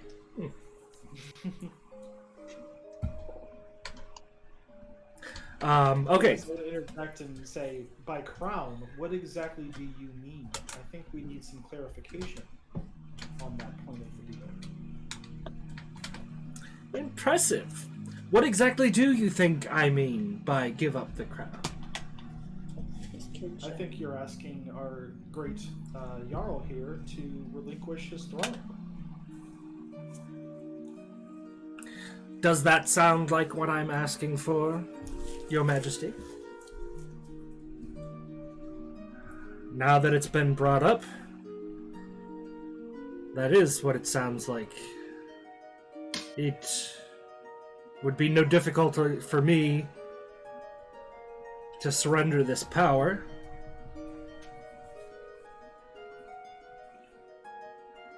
So, the only catch I can imagine would be you want me to give up the throne when this is all over. It is up to you to... Go to. Do you say that out loud? Yes. The Jarl sighs. I do not yet have an heir. Time to get busy. Well, what sounds like we need to set up some free and fair elections so that... Is Firo asking for him to give up the power so he can take over the throne? What you know about Firo, no, that does not sound in character for him. Actually, upon hearing this kind of semi-confirmed, you realize this is about Firo. Fae in general are very big on individual freedom. They're not really big on the entire monarchy thing. They do have kings and queens, but they're more leaders than rulers. And they rule with the what's the word I'm looking for? The permission of those that they rule. And Firo of all Fae is really like against the entire monarchy concept. So it tricking somebody into having the power they need to defeat their enemies and then having to give up their throne sounds very much on in character for him. So I wasn't too far off with my free and fair elections joke. That is definitely something he would approve of. The Jarl thinks about it for a moment. All right. My family has ruled this territory for a very long time. Benevolently, I hope. And I always want what is best for my people. So when Orcus is defeated, the kingdom of Palhas will become a republic. We already have the political structure in place. Representatives from every major city and town in the territory have my ear as it is. When Orcus is defeated, I will step down from the throne, and they will rule the country on behalf of the people they represent. Well, this went very differently than expected. I thought we might have not had a deal there. You are a very different from other monarchs I've known in my time. I'm gonna guess that most of them were greedy. Yes. I even came back, the last king that had this crown, and I told him exactly what I had meant by my deal when he was confused why he was beginning to turn to stone, and he did not accept the true meaning of the deal in the end, and that is why that city is buried under a mountain. It would have been quite interesting to turn an entire... That was just a city-state. It would have been very interesting to turn an entire country into rock, but it sounds like you are very different from other mortal rulers. The deal is the deal. If you are accepting those terms, then fantastic. We won't have a problem. Oh, by the way, your idea of storing the crown away until it was absolutely needed, pointless. And he sticks the crown onto the Jarl's head, and it kind of partially fuses with the skin. You almost can't tell where the skin begins and the stone ends. Ouch. So, the army is at your command to use whenever you need it. Our deal is complete when you are done with Orcus. And I hope you are able to keep this humble nature intact. Don't let anyone influence you away from it. And he kind of gives a sidelong glance at Echo again. Well, I'd love to stick around, but I get bored quite easily. So, I'll be seeing you when Orcus is no more, I suppose. Pleasure to meet you all, especially Zuko, Mira. Crap.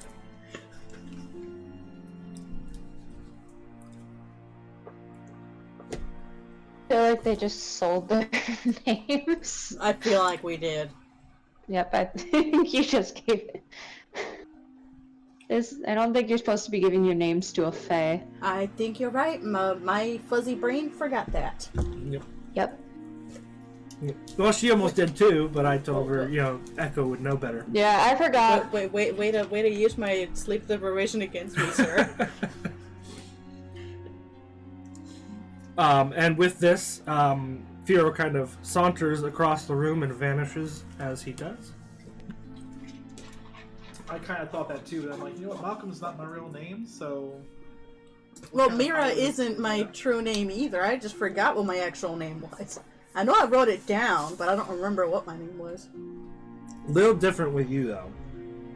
You didn't adopt a fake name. True. Mira is your huntsman name. Ah, yes.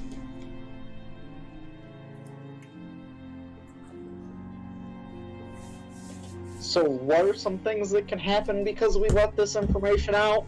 Yep, I want to know. What are the potentials? Mostly, you are at an extreme disadvantage with that particular Fae. Ah, so he could just pop up anywhere. Sounds If great. he wants to charm you or just about anything else, you will have a much harder time resisting Yay. because you gave up your name. But That my sucks. understanding that he kind of knew me. He keeps before he keeps staring left. at He you. kept looking at me. Yeah. Well, yeah, because you're a killer queen. I'm Killer Queen! I just have one kind of stalking me, weirdly, in my dreams. We don't know what it is yet. You got a little queen in you?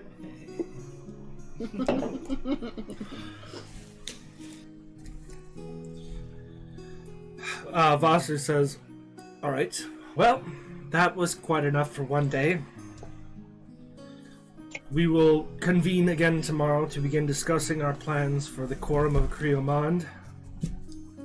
If there's no other Get business." here, or did we leave them behind? What's that? Was Arget here, or did we leave them behind? You left her We behind. had to leave. behind. Yeah, you had to leave her behind. No, but Mira's girlfriend was here. Yep. She's probably Still gonna is. smack me outside the head. I got a Gibbs style smack outside the head coming for me. And if anybody's seen NCIS, y'all know what I'm talking about. I look at Mira dead in the eyes, and then look over at Ethan, and then back over at Mira, and then back over at Ethan. Stop it. Well, if there's nothing else, everyone is dismissed. And the Jarl gets up and kind of sulks out of the room. I'm gonna follow them. I'm gonna follow the Jarl. Okay. He notices, as he leaves the room, he notices he has company. Yes, Malcolm. Anything I can help you with? I don't want to be too familiar because you are a station above me. But, and I just put my hand on his shoulder, I know you're giving up a lot for this, for your people. And maybe none of them will know or understand that at all. But I hope that you feel that you're making the right choice. Well, Malcolm, thank you. I appreciate the humility, but we both know if it wasn't for you, I wouldn't be breathing right now, so... Society may think one thing, but I don't see you as beneath my station. And thank you for the words of support. Thank you especially for noticing that trickery of language. If that decision had to be made when the deal had already been struck, it may have been much harder. Knowing beforehand that it was between giving up my throne and risking us not being able to defeat Orcus, made the decision much easier. My family has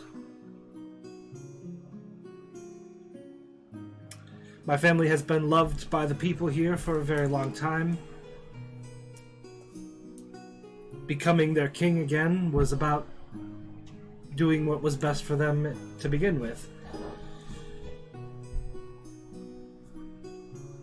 And now, on a side note, on the inside of Malcolm, now like a knowledge or memory or whatever,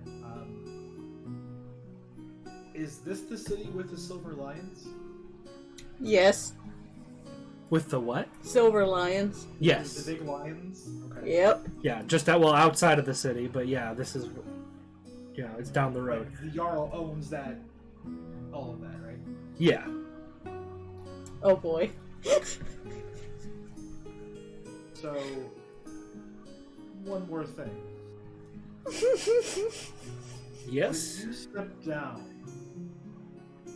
What's gonna happen to those lions? One of them may be gone. I imagine I will going to have to make some deals in the near future to secure our secession and our acceptance into the quorum. The other one, I suppose, will continue to remain in our family. Though I have to give up the crown, doesn't mean I have to stop supporting the kingdom. True. It is, in essence, it has always been the property of the people of Palhas. That's why we did that. We didn't want to put all of our money into the new imperial currency. Gotcha. It just was eye-catching, so I was hoping you wouldn't have to, sell it off to somebody. Like I said, they are both very valuable, and one of them I may need to use that excess wealth to complete some deals. But the other will remain in my hall, I suppose. I guess it's a nice place as any to retire. All that remains to be seen, though. We still have a continent to Still a long save. battle ahead of us. Yes. Well, I won't keep you any longer. I just know that I saw you walk out of the room and you looked a bit despondent, so to let you know that I could feel the weight of your decision. I appreciate that. But I made the decision that I felt was best for my people, and I won't allow it to bring me down. You did say that you would step down and give up the throne, but didn't say that you couldn't still serve the people as an elected official. That is quite true. I hadn't thought of it that way. So maybe make some decisions about setting up a different form of government. You said a republic, but it could be a democratic republic. Democratic Republic.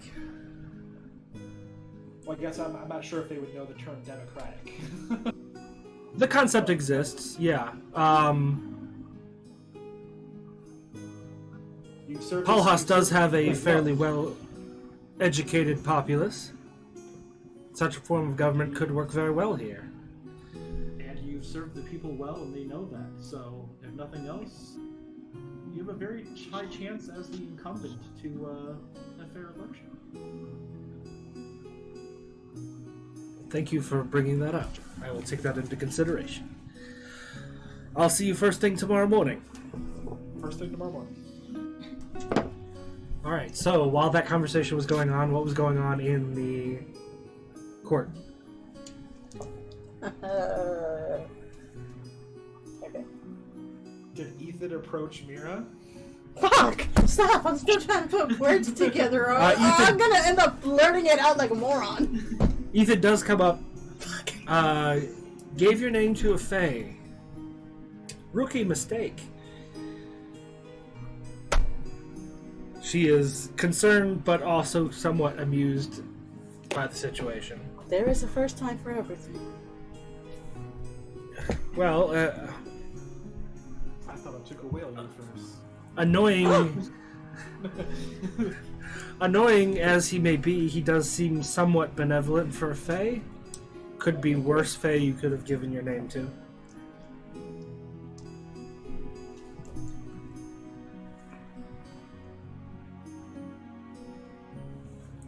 I have no words. I can't put the words together. Are you alright, Mary? You don't seem like yourself. Fuck! Matt! Echo's just gonna sneak out of the room if she's not honest. Echo's just gonna sneak her way out of the room. Is that the dinner bell? Oh, I gotta go. I think I hear someone calling me. Oh, she's like, she's like touching her ear and whisper, "Oh, you know what? I gotta take this. I'll be right back." You gotta take this. You gotta go. Oh my god, look at the time! I gotta go see that scribe! Oh my god! That's very true, actually. So sorry, Mira. Gotta leave you to do it's on your own. Actually, I want to see if I can reach before Echo tries to sneak out. And grab her by like the collar. Dare.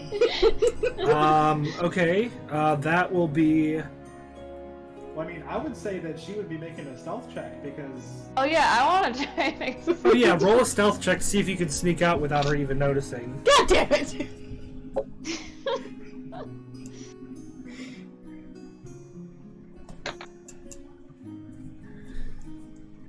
Okay, This is interesting. Am I the drama? I don't think I'm the drama. look on the drama. Maybe I am. What's 19 plus 14? Fuck! 19 plus 14 equals a hidden echo. Unless your perception is somehow able to get you. I'm gonna get out of the room how's that? so badly. My perception? Yeah. I think What that is was your- 33. I mean, she would have to roll a nat 20. Yeah. And even then, it's like Matt's decision whether the nat 20 is actually a critical, like... God damn. What is her perception? Her perception is... Her passive perception is 13.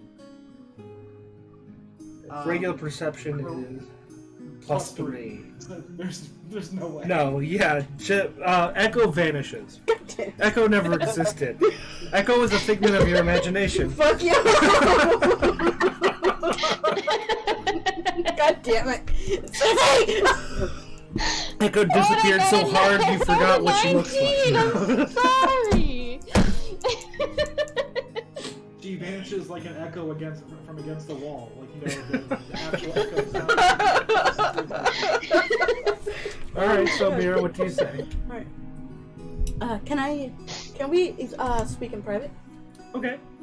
Absolutely, anytime. She guides you off to a peaceful and quiet part of the Lord Mayor's estate. Next to your courtyard garden with a fountain. Yeah, totally wrong place to go. Zuko, are you following them? Zuko's probably gonna be like, dish. I gotta tell Malcolm some of this.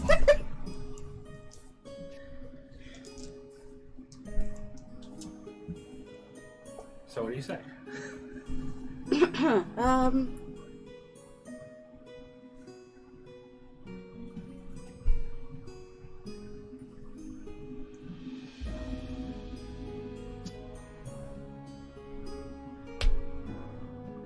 Okay, Matt, you never answered my question though. What's it? Oh, okay, hold on. Well,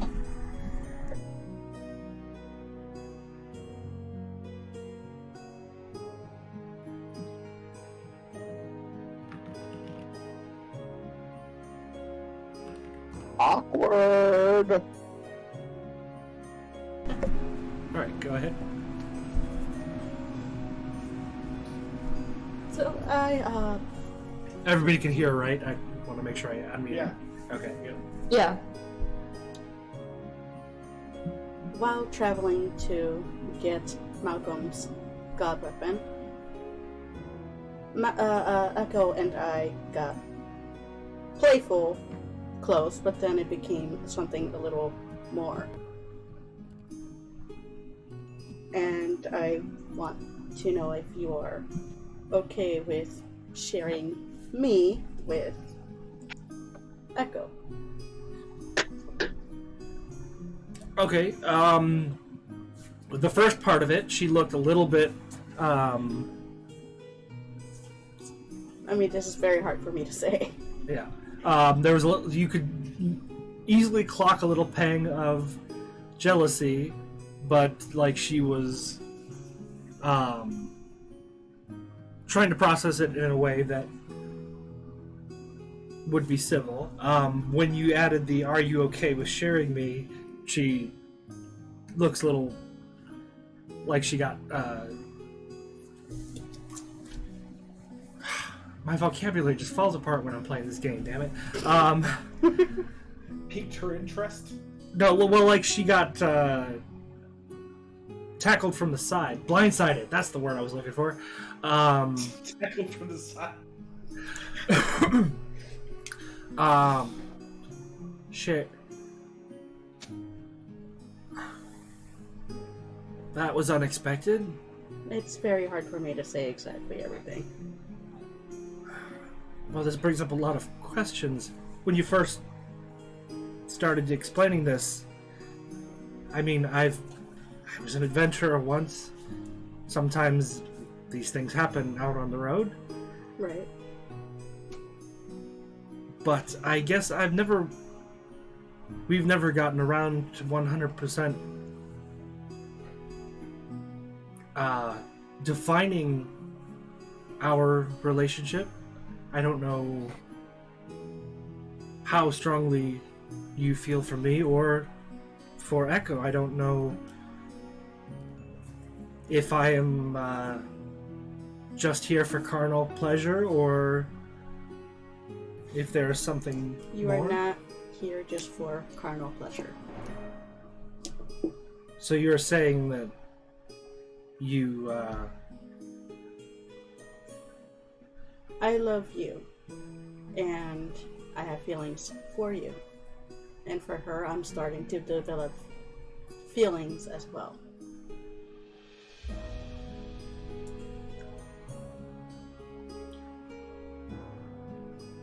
That's the first time hearing you say that out loud. We never get to spend time together, and I understand it. And it sucks that we don't really get to do that. We both have a higher calling, and that kind of gets in the way of things.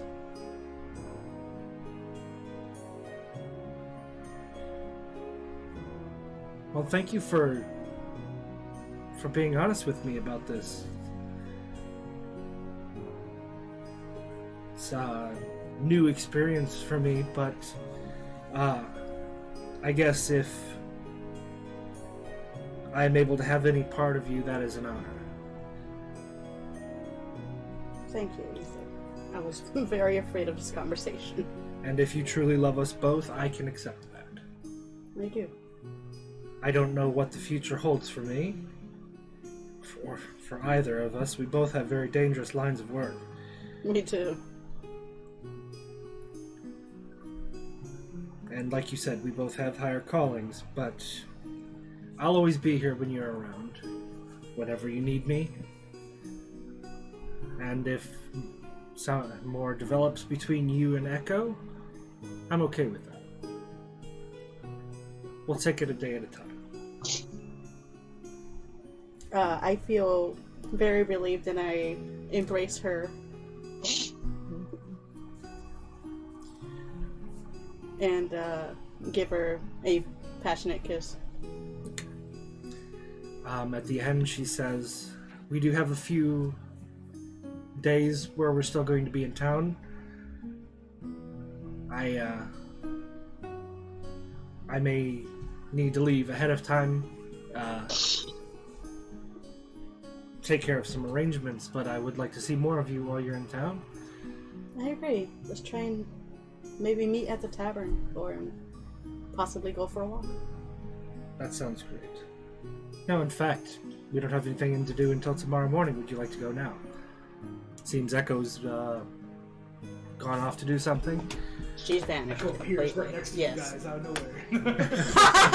Did you guys say meet at the tavern?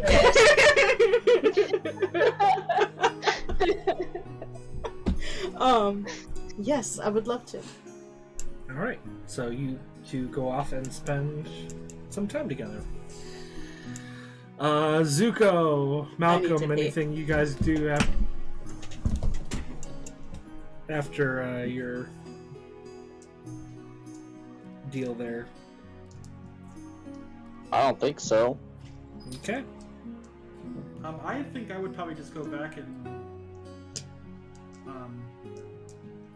go see Argat and maybe go for a walk together in the moonlight. Alright. So Echo, are you going back to the archives? Yes. Give Shakira a moment to return here.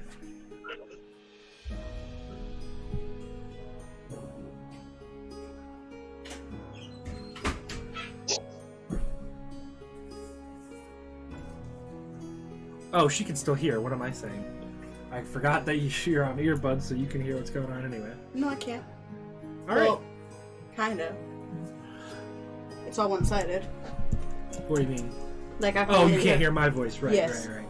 All right. So, Echo, you return to the archives as they told you today. The information you were looking for would be available.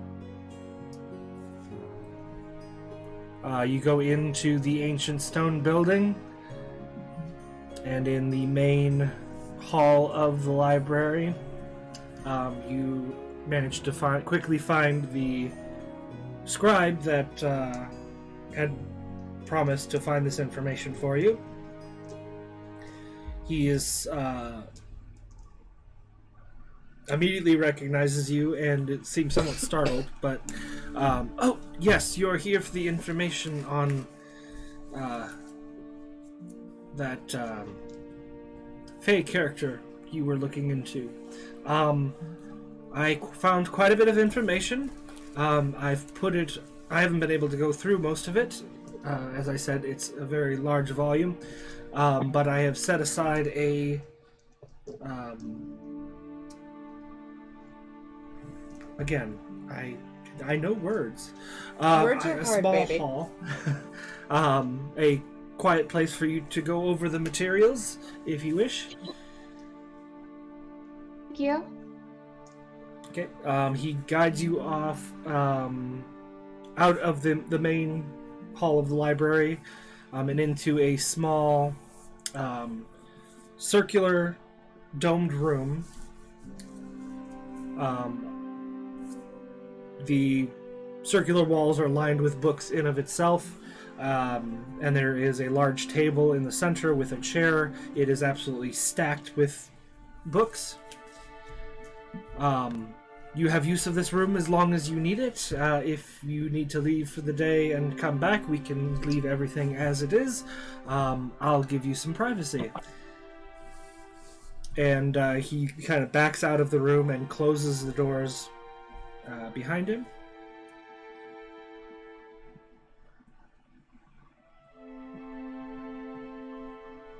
Looking through all of this stuff.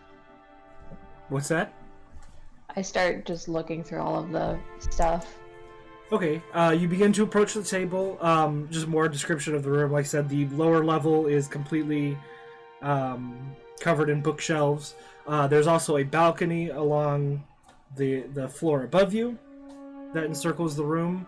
You can see there are more shelves up there, and light is coming in through the glass dome on the top of the room. You walk up to the table and you go to open the first book on the center pile, and it is blank. What?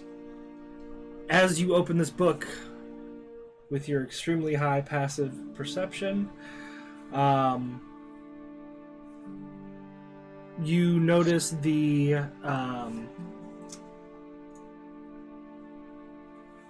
21, Jesus. You hear the faint tightening of bowstrings coming from around and above you.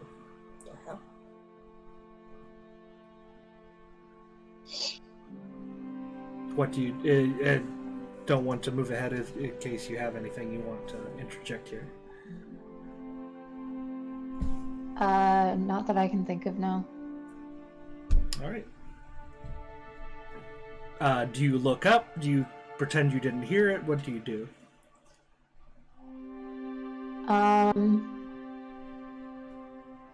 I look up.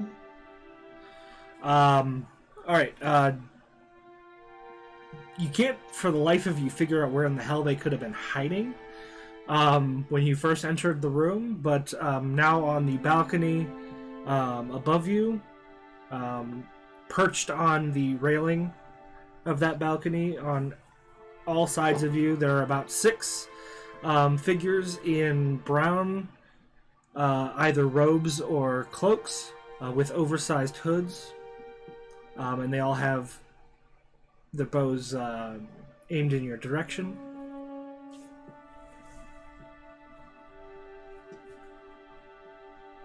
And something looks vaguely familiar about the bows.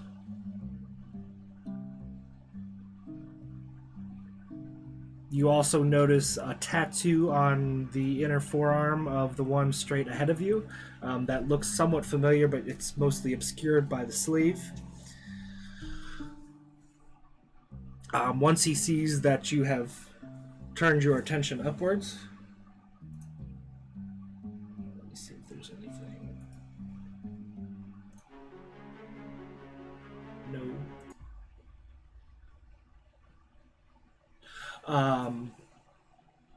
Oh, there we go.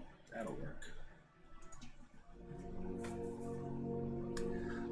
Once he sees that your attention is turned up to him, the one straight ahead of you, and you can just see through the shadow on the cloak of his hood, he looks like he is probably middle-aged, and you think you get the hint of slightly sharpened ears. Most likely this is a half-elf. The rest are more fully obscured. When you look up at him, he says, "We have 3 questions, and how you answer them determines if you get out of this room alive."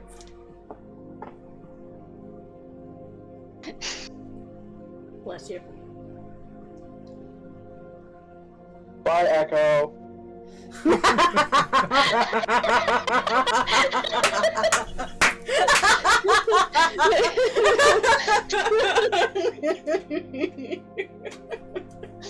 First question.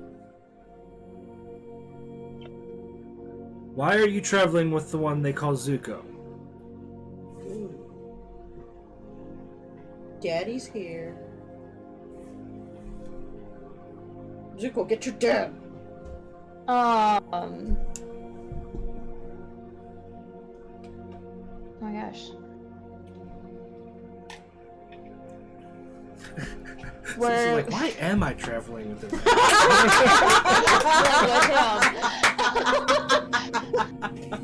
I've got into nothing but shenanigans since I started. I guess I'd say that we met on the road, and we're just trying to defeat a greater evil. And we just kind of met and became friends, I guess. Oh my gosh, Luna. You don't get any reaction out of that answer. He immediately moves on to the next. Second question. What are you doing in the mortal realm?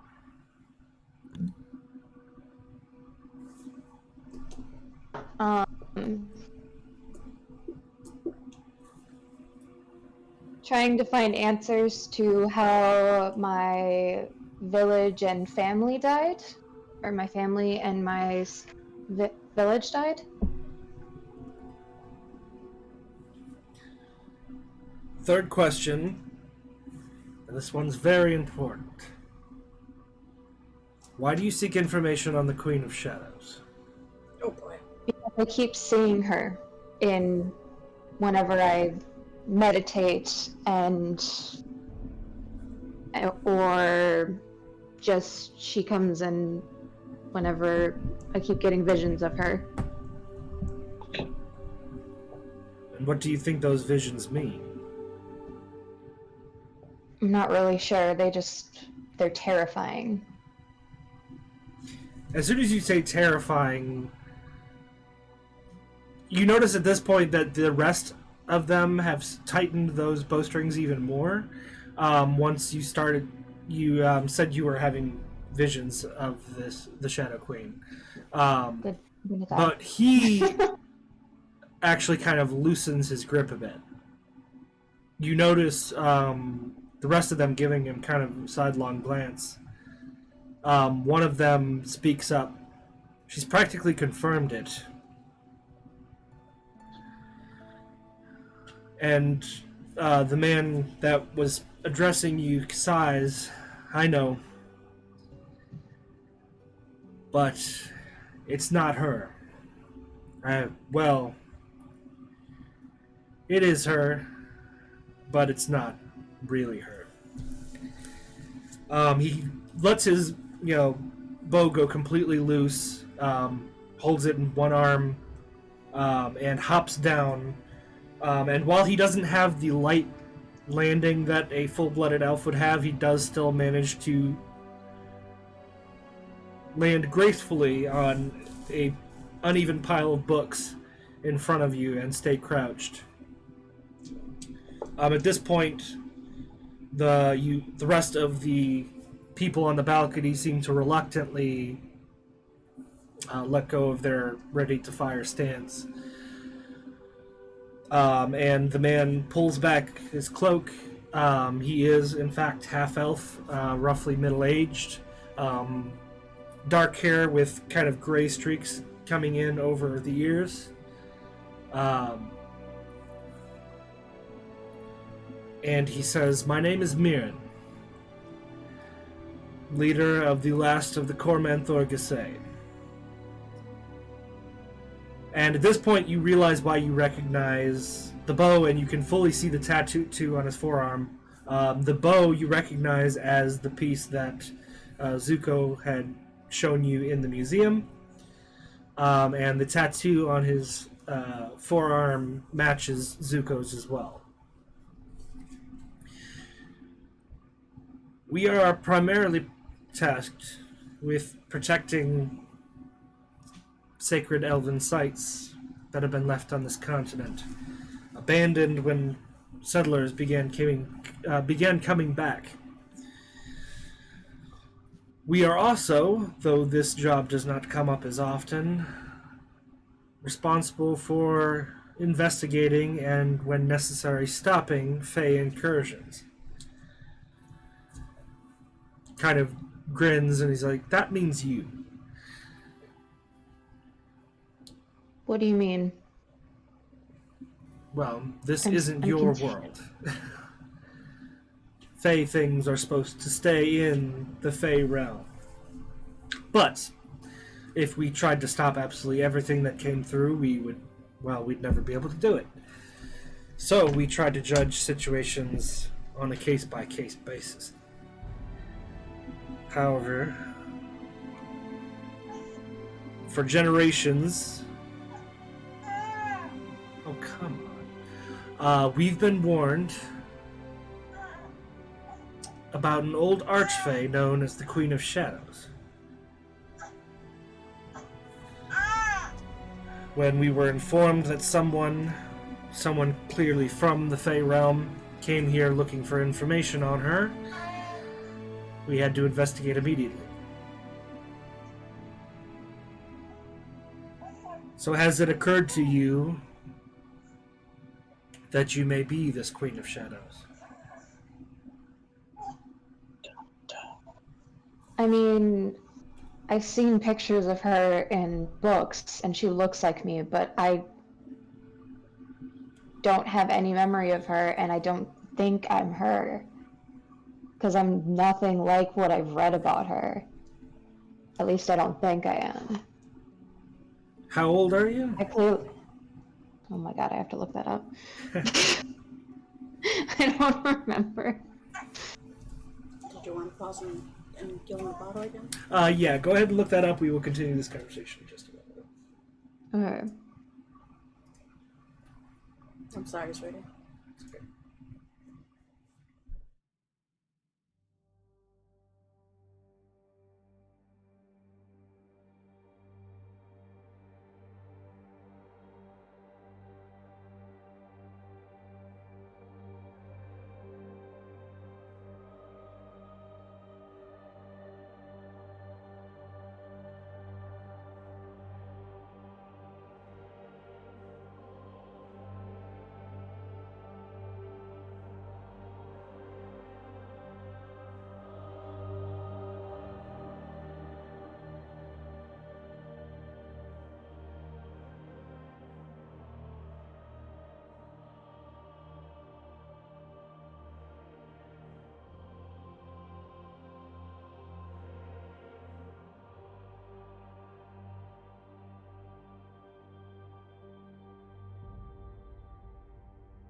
All right. All right. Where were you? Oh yes. How old are you? 125.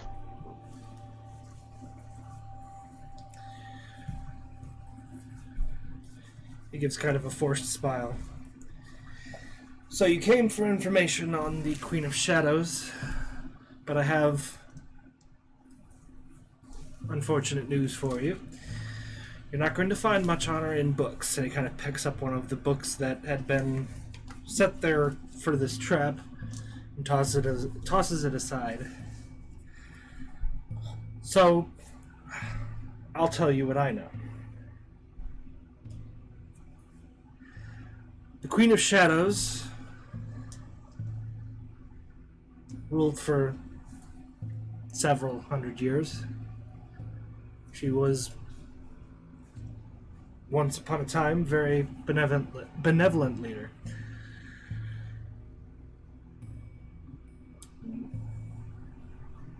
Till a few hundred years ago, some form of betrayal, from what the rumors say. I'm not sure on the details.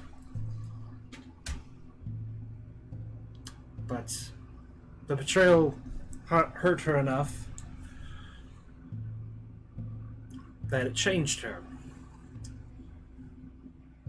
She became a tyrant, and already being one of the most powerful Fae in the realm, she began to learn to do very unnatural things. It's said that during the worst part of her rule, it was the first time people in the Fae realm knew darkness.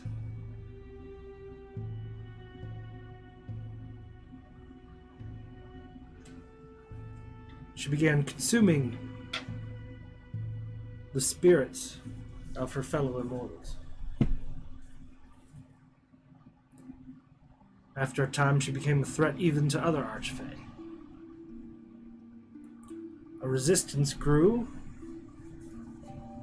and a small faction of powerful magical practitioners came up with a plan. If she could not be killed, they figured out a way to force her to reincarnate.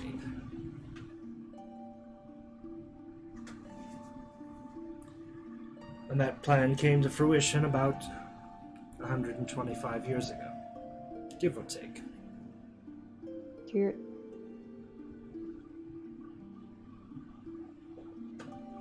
We were warned about this Queen of Shadows, because even those who forced her to reincarnate couldn't be 100% certain of the results. It was believed that if her reincarnation ever made its way into the mortal realm, that her memories would begin to resurface.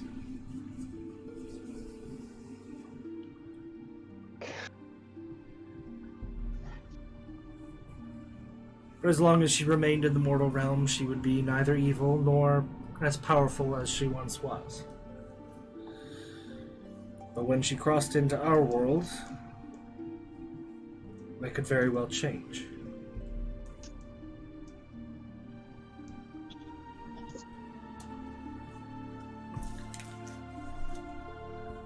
What's your opinion on all that?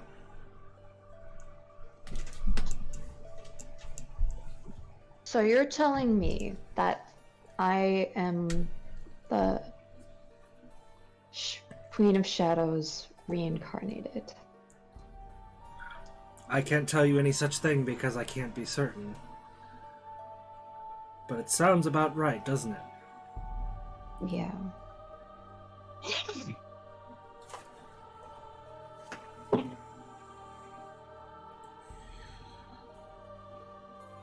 Well, either way, the whole reason I didn't kill you is because at this very moment, it does not appear that you are the Queen of Shadows. Not in any true sense. I'm not about to murder an innocent woman just because she's having some visions. But it's very possible that the reason you're seeing her is because your old memories are being unlocked.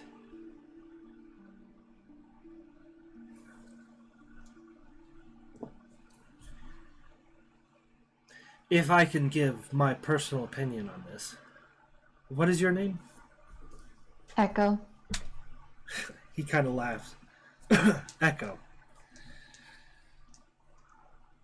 Kind of appropriate, don't you think?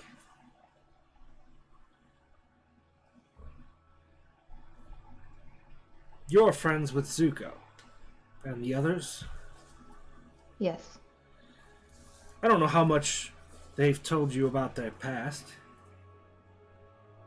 Zuko is my son. Quite some time ago, he was forced to leave our order. And then, not too long ago,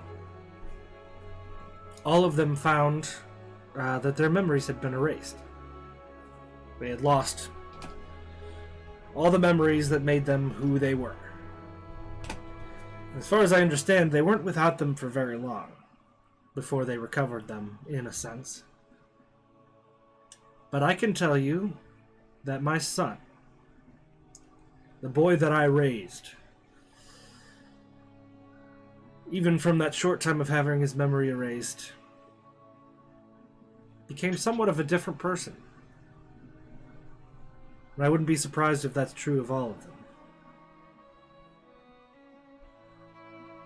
The short, new life that they lived without those memories seemed to have a dramatic impact on them.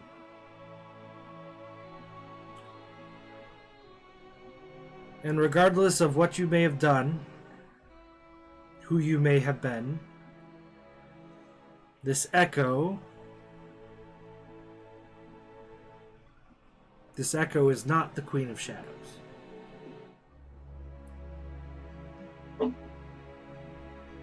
Queen of Shadows had a completely different life, different experiences. Echo has had 120 plus years of her own life. I'm not saying that it won't be difficult if more of these visions come out, if more memories of the past are unlocked. But I think your friends are living proof that who you are, Echo or the Queen of Shadows, it's entirely up to you.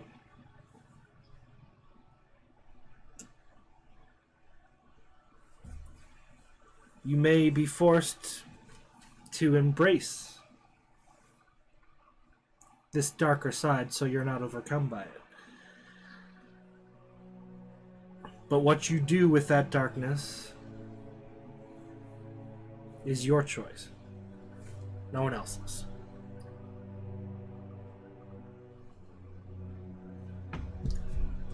Okay. I truly tell believe... him- Oop, go ahead. Oh, I thank him. I truly believe that you may, in fact, be the reincarnation of the Queen of Shadows. But I'm going to give you the opportunity that my son and his friends got. To make Echo the deciding factor in who you're going to be. We'll be watching. But I have faith in you. And I wish you luck. Thank you.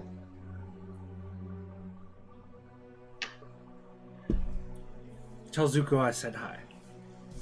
I will.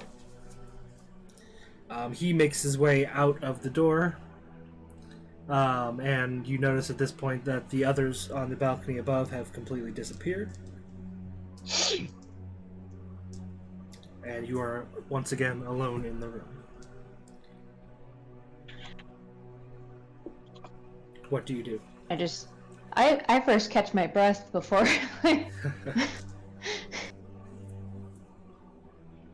Because not every day you get trapped by a book. Right? You walk into a room and almost Fucking die. fucking die. And then I guess I head back to the tavern. All right. Any conversations or business to attend to at the tavern? I think we're all going to be having a jolly time. All right. So you have a good time. I tell Zuko that I tell them what happened, and I tell Zuko his dad said hi. All right. Anybody have anything to say about this information? Are you okay? Like, why is my dad reaching out to you? I know. I'm okay. A little freaked out, but I'm okay. And I tell them about just the whole incident and like the fact that he was just trying to see if I was the Queen of Shadows, I guess. I don't know. And then does she give us the information, like what the Queen of Shadows is, who she is? Yep. Okay. And then I'm gonna just kind of... You told us everything that was said, basically? Yep. Like, sounds like my dad's giving you a chance, but also a warning at the same time. Pretty much, yeah. Okay.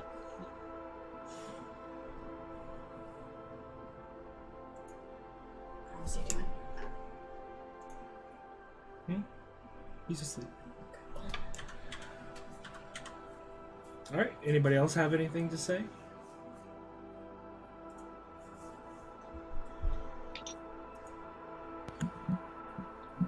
I think you are who you are.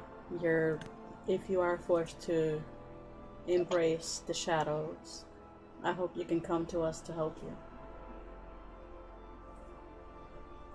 Okay. Apparently Luna has some stuff to say. Yeah. Hi, Luna.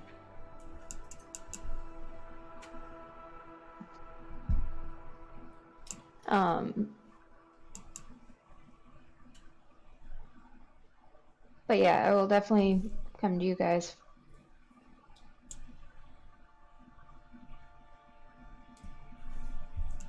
If I need to. Okay.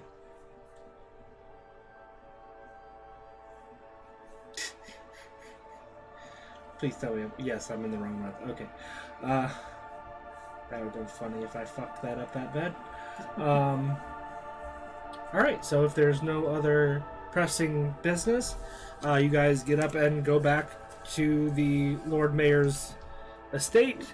The glass has been cleared up, but the mirror is no more.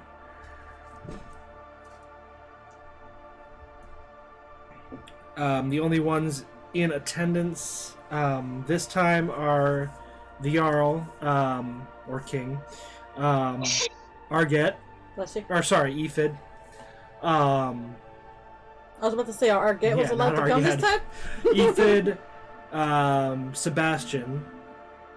Sebastian Stan. Oh. But it's funny. During this If meeting, only. you begin discussing ways of... Oh, sorry. Actually, before you get to the heist itself,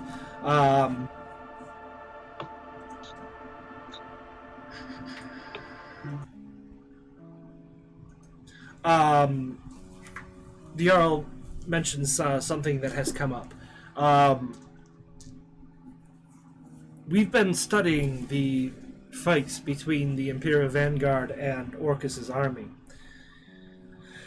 And while our increasing numbers, our undead allies, and the Stone Army will all be helpful in having a different result when we go to face against Orcus, there's one obvious thing the Imperial Vanguard is lacking that may become a significant factor in how well we fare. The lack of a regiment of mages. As I'm sure you all know, there is an obvious reason why the Imperial Vanguard does not have one. But I don't believe that we are going to need to be concerned with the same international treaties, since the enemy we are fighting isn't exactly subject to any of them. So how do we get mages to help us? Do you need somebody to head up a mage battalion and recruit?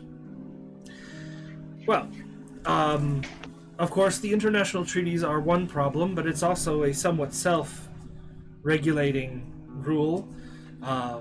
First of all, most Wizards College believe very strongly in those international agreements, so they would be hard to convince to allow us to recruit from their numbers in high volume. However, I'm hoping under the circumstances some of them can be convinced. That deals with wizards. Sorcerers, mostly. Sorcerers are, of course, almost all noble birth, and have quite a bit of political power, so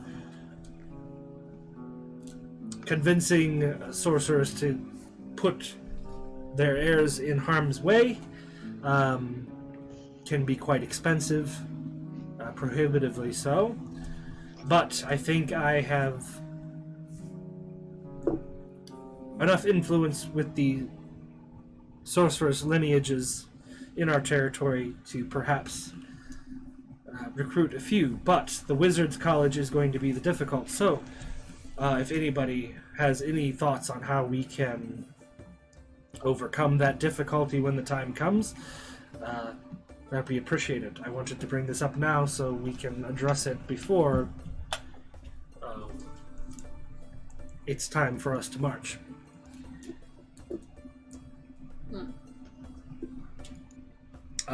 I will, of course, when we address the Quorum of Creomond, be looking for agreement to allow an exception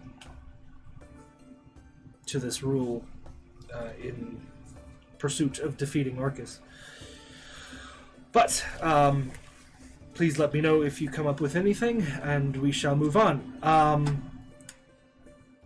So we still have just under a week before the quorum is in session. He kind of looks over at Ephid and says we have arrangements being made so that those vital to the operation can stay in the tavern, a tavern within view of the Quorum Hall for the night before we will need to take action.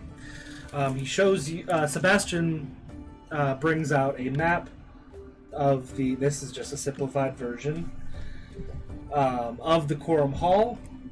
It has a, grand staircase in the front, an atrium. The central portion of the building is the hall itself. This is where the quorum meets. Each of these small square structures are 2 to 3 story buildings that are attached to the central rotunda. Each of them belongs to one of the 4 other countries in the quorum. Each has its own defenses provided by their country, and are completely separated from each other, allow their delegates to have direct access to their space within the Quorum Hall without interacting with each other outside of it. So that is the basic design you're working with. I will create a more detailed map depending on how you guys decide you want to approach the heist. Interesting.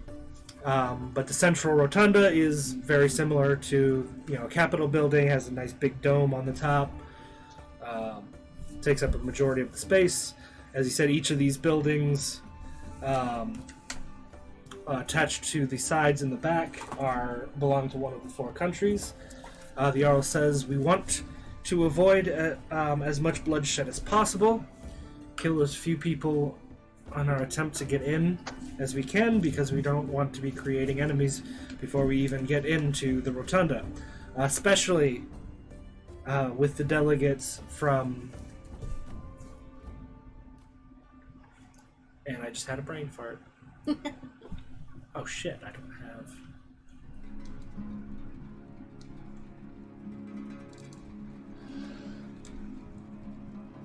Turn back on. Did your laptop shut off? Well, I was trying to lock the screen and bring it back up, but it doesn't want to come back up now. There we go. Casenna, the representatives from the Free Marchers of Casenna.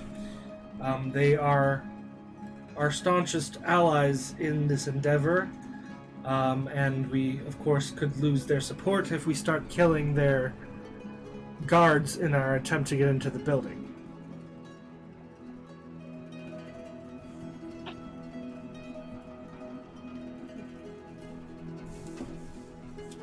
So, are there any thoughts on how we want to approach this situation? Is an air assault an approach?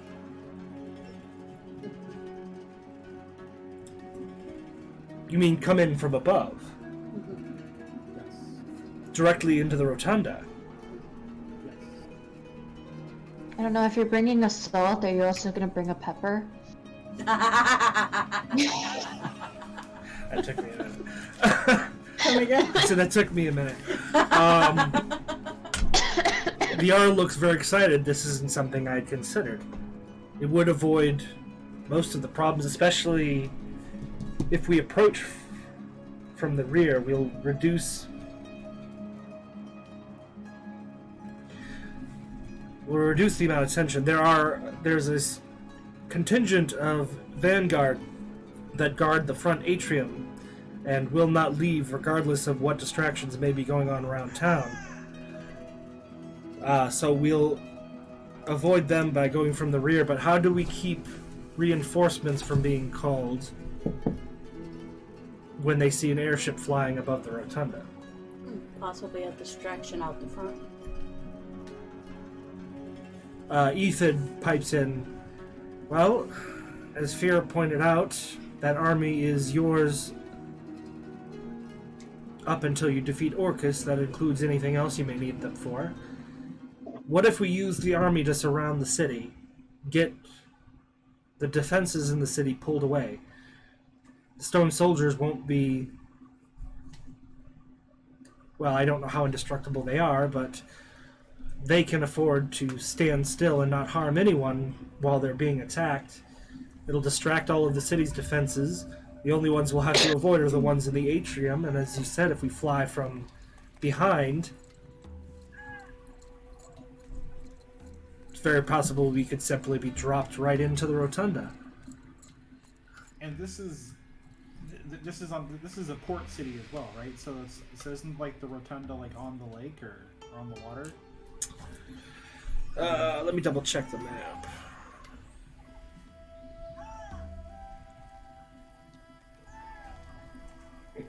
Actually, let's go ahead and switch. Oh, you got him this time? Yeah. I'm just not gonna unmute myself. Okay. Bear with me just a moment while I bring up an image of the city.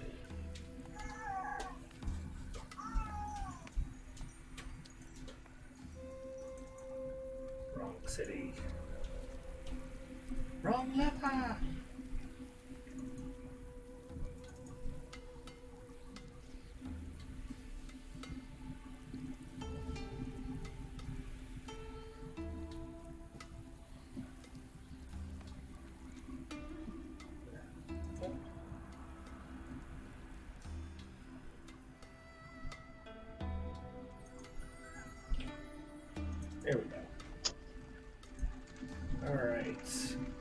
So this is Fuen, the Imperial City.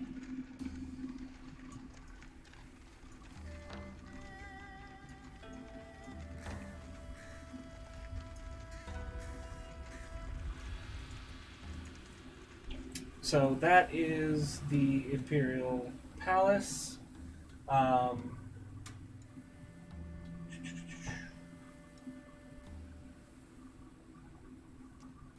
did I put it?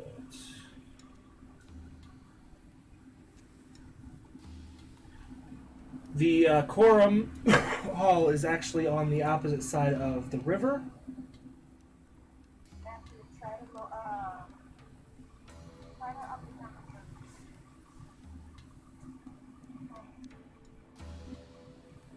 I couldn't hear that.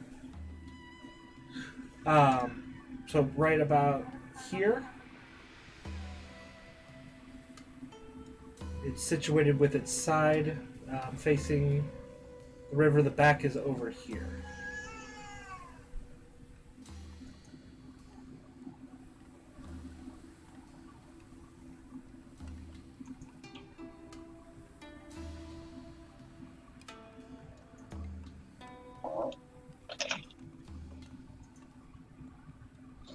Everybody got quiet.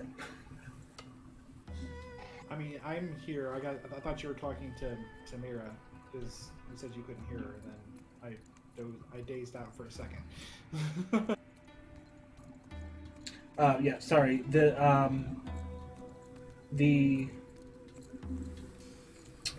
Quorum Hall is right here on this side of the river. Okay. The back of the building is facing north from the perspective of this picture.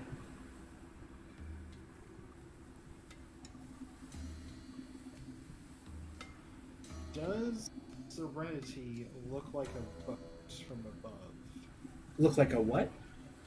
A boat, like an actual ship. I don't think it does. No, it does not look like a conventional sailing ship.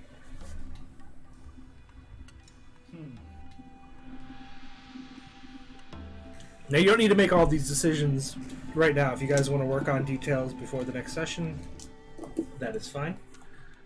I mean, could I get, or would I be able to fletch, I don't want to say poison, but like a sleeping dart type arrow? So that way there's virtually no casualties, just a bunch of injuries. That's very much within the realm of possibility. And that would mean Malcolm needs to learn how to use a bow. Or at least a crossbow. Did they not make sleepy time bullets? Well, permanent Those sleepy are time regular bullets. bullets. Let's be real. I'm the champion of death, not the champion of nap time. Okay? Nap time. I guess the champion of death will have to kill everybody this time. What I'm thinking though is, are those white spaces like courtyards? Generally speaking, yes. Because there's one right above where you said the rotunda would be, like up like right by the eye and Chicken Well. Up here? I wonder if we could. Yeah, I almost wonder if it's large enough for us to land with the airship like during the night. So it's just a quick hop and skip without getting noticed? Yeah. You would have to... Yeah, you'd have to work with... Live around there, yeah. Yep, that's definitely...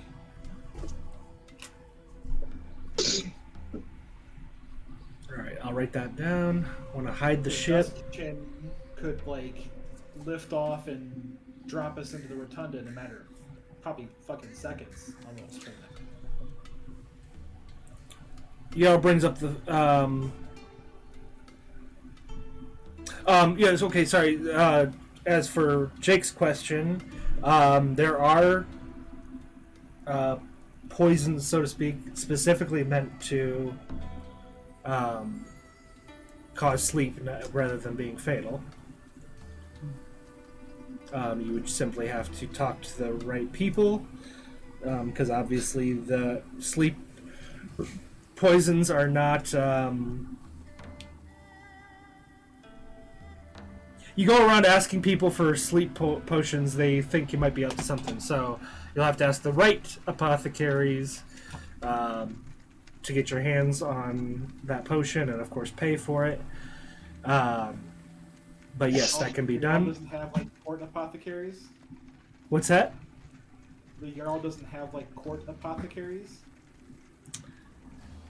He has a court apothecary. The knowledge for the kind of instant sleep poison you're looking for, he may or may not be have the knowledge to make it. Generally, you're going to be looking at someone who's more underground. So maybe reach out to Sebastian and see if he has any contacts. Yep. So if you bring this up in the meeting, Sebastian says, "I know a guy."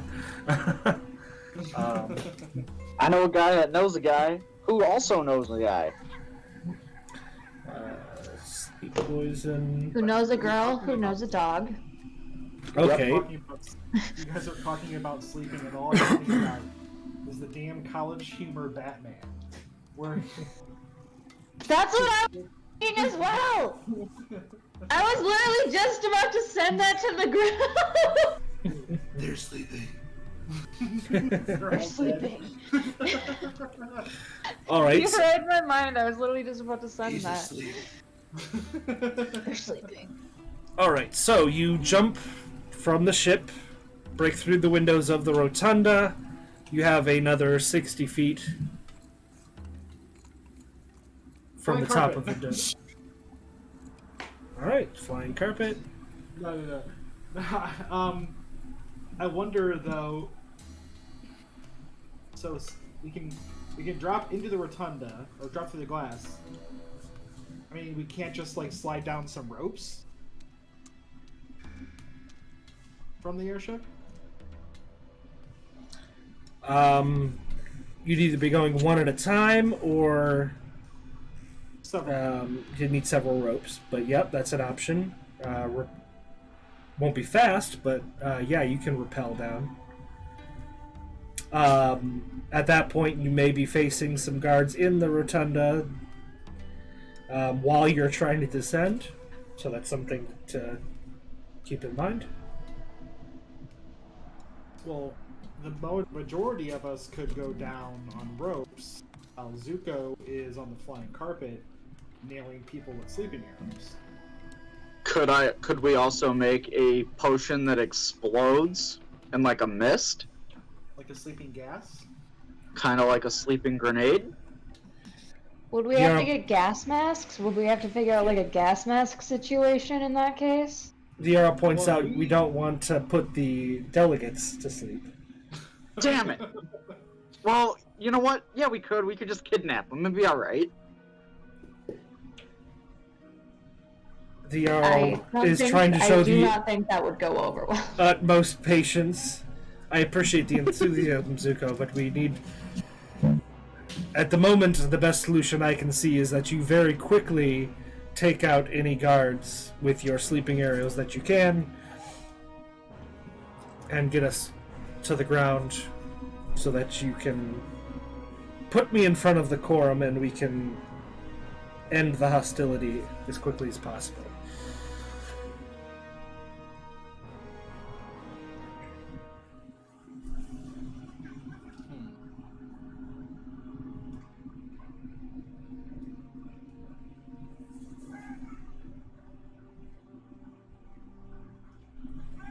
Several of you use bows. I can't imagine that the rotunda is going to be overrun with guards. So 3 of you may be enough, as long as your aim is true.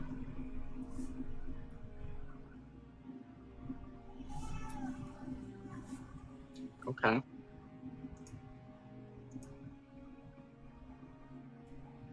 Yeah, as long as Malcolm doesn't go all bad man on this shit. They're sleeping. They are sleeping. No. They're dead. Penguin's not dead, he's asleep. They're not dead. They're asleep.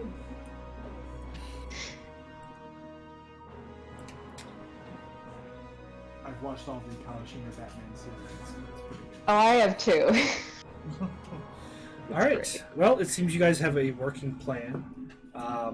So, over the course between now and the next session, you are more than welcome to bring up anything else and ask any other questions because you're supposed to be in Palhas for roughly a week. So we can treat any of that as if they happened at meetings in between. Otherwise, when we come back next month, we will be going to the Imperial City, enacting the plan,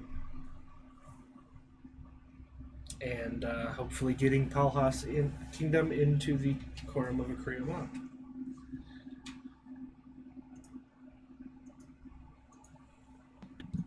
Works for me. All right, so that is it for us for the month of November. This episode should be released sometime around mid-month once we have all the editing done. We will be back next month, probably right around Christmas time is when the episode will be released for December. But thank you everyone who watched this new format. I hope the new abridged and edited style and the new overlay and all of this gets you excited. We're definitely having a lot of fun with it. So we will see you next time.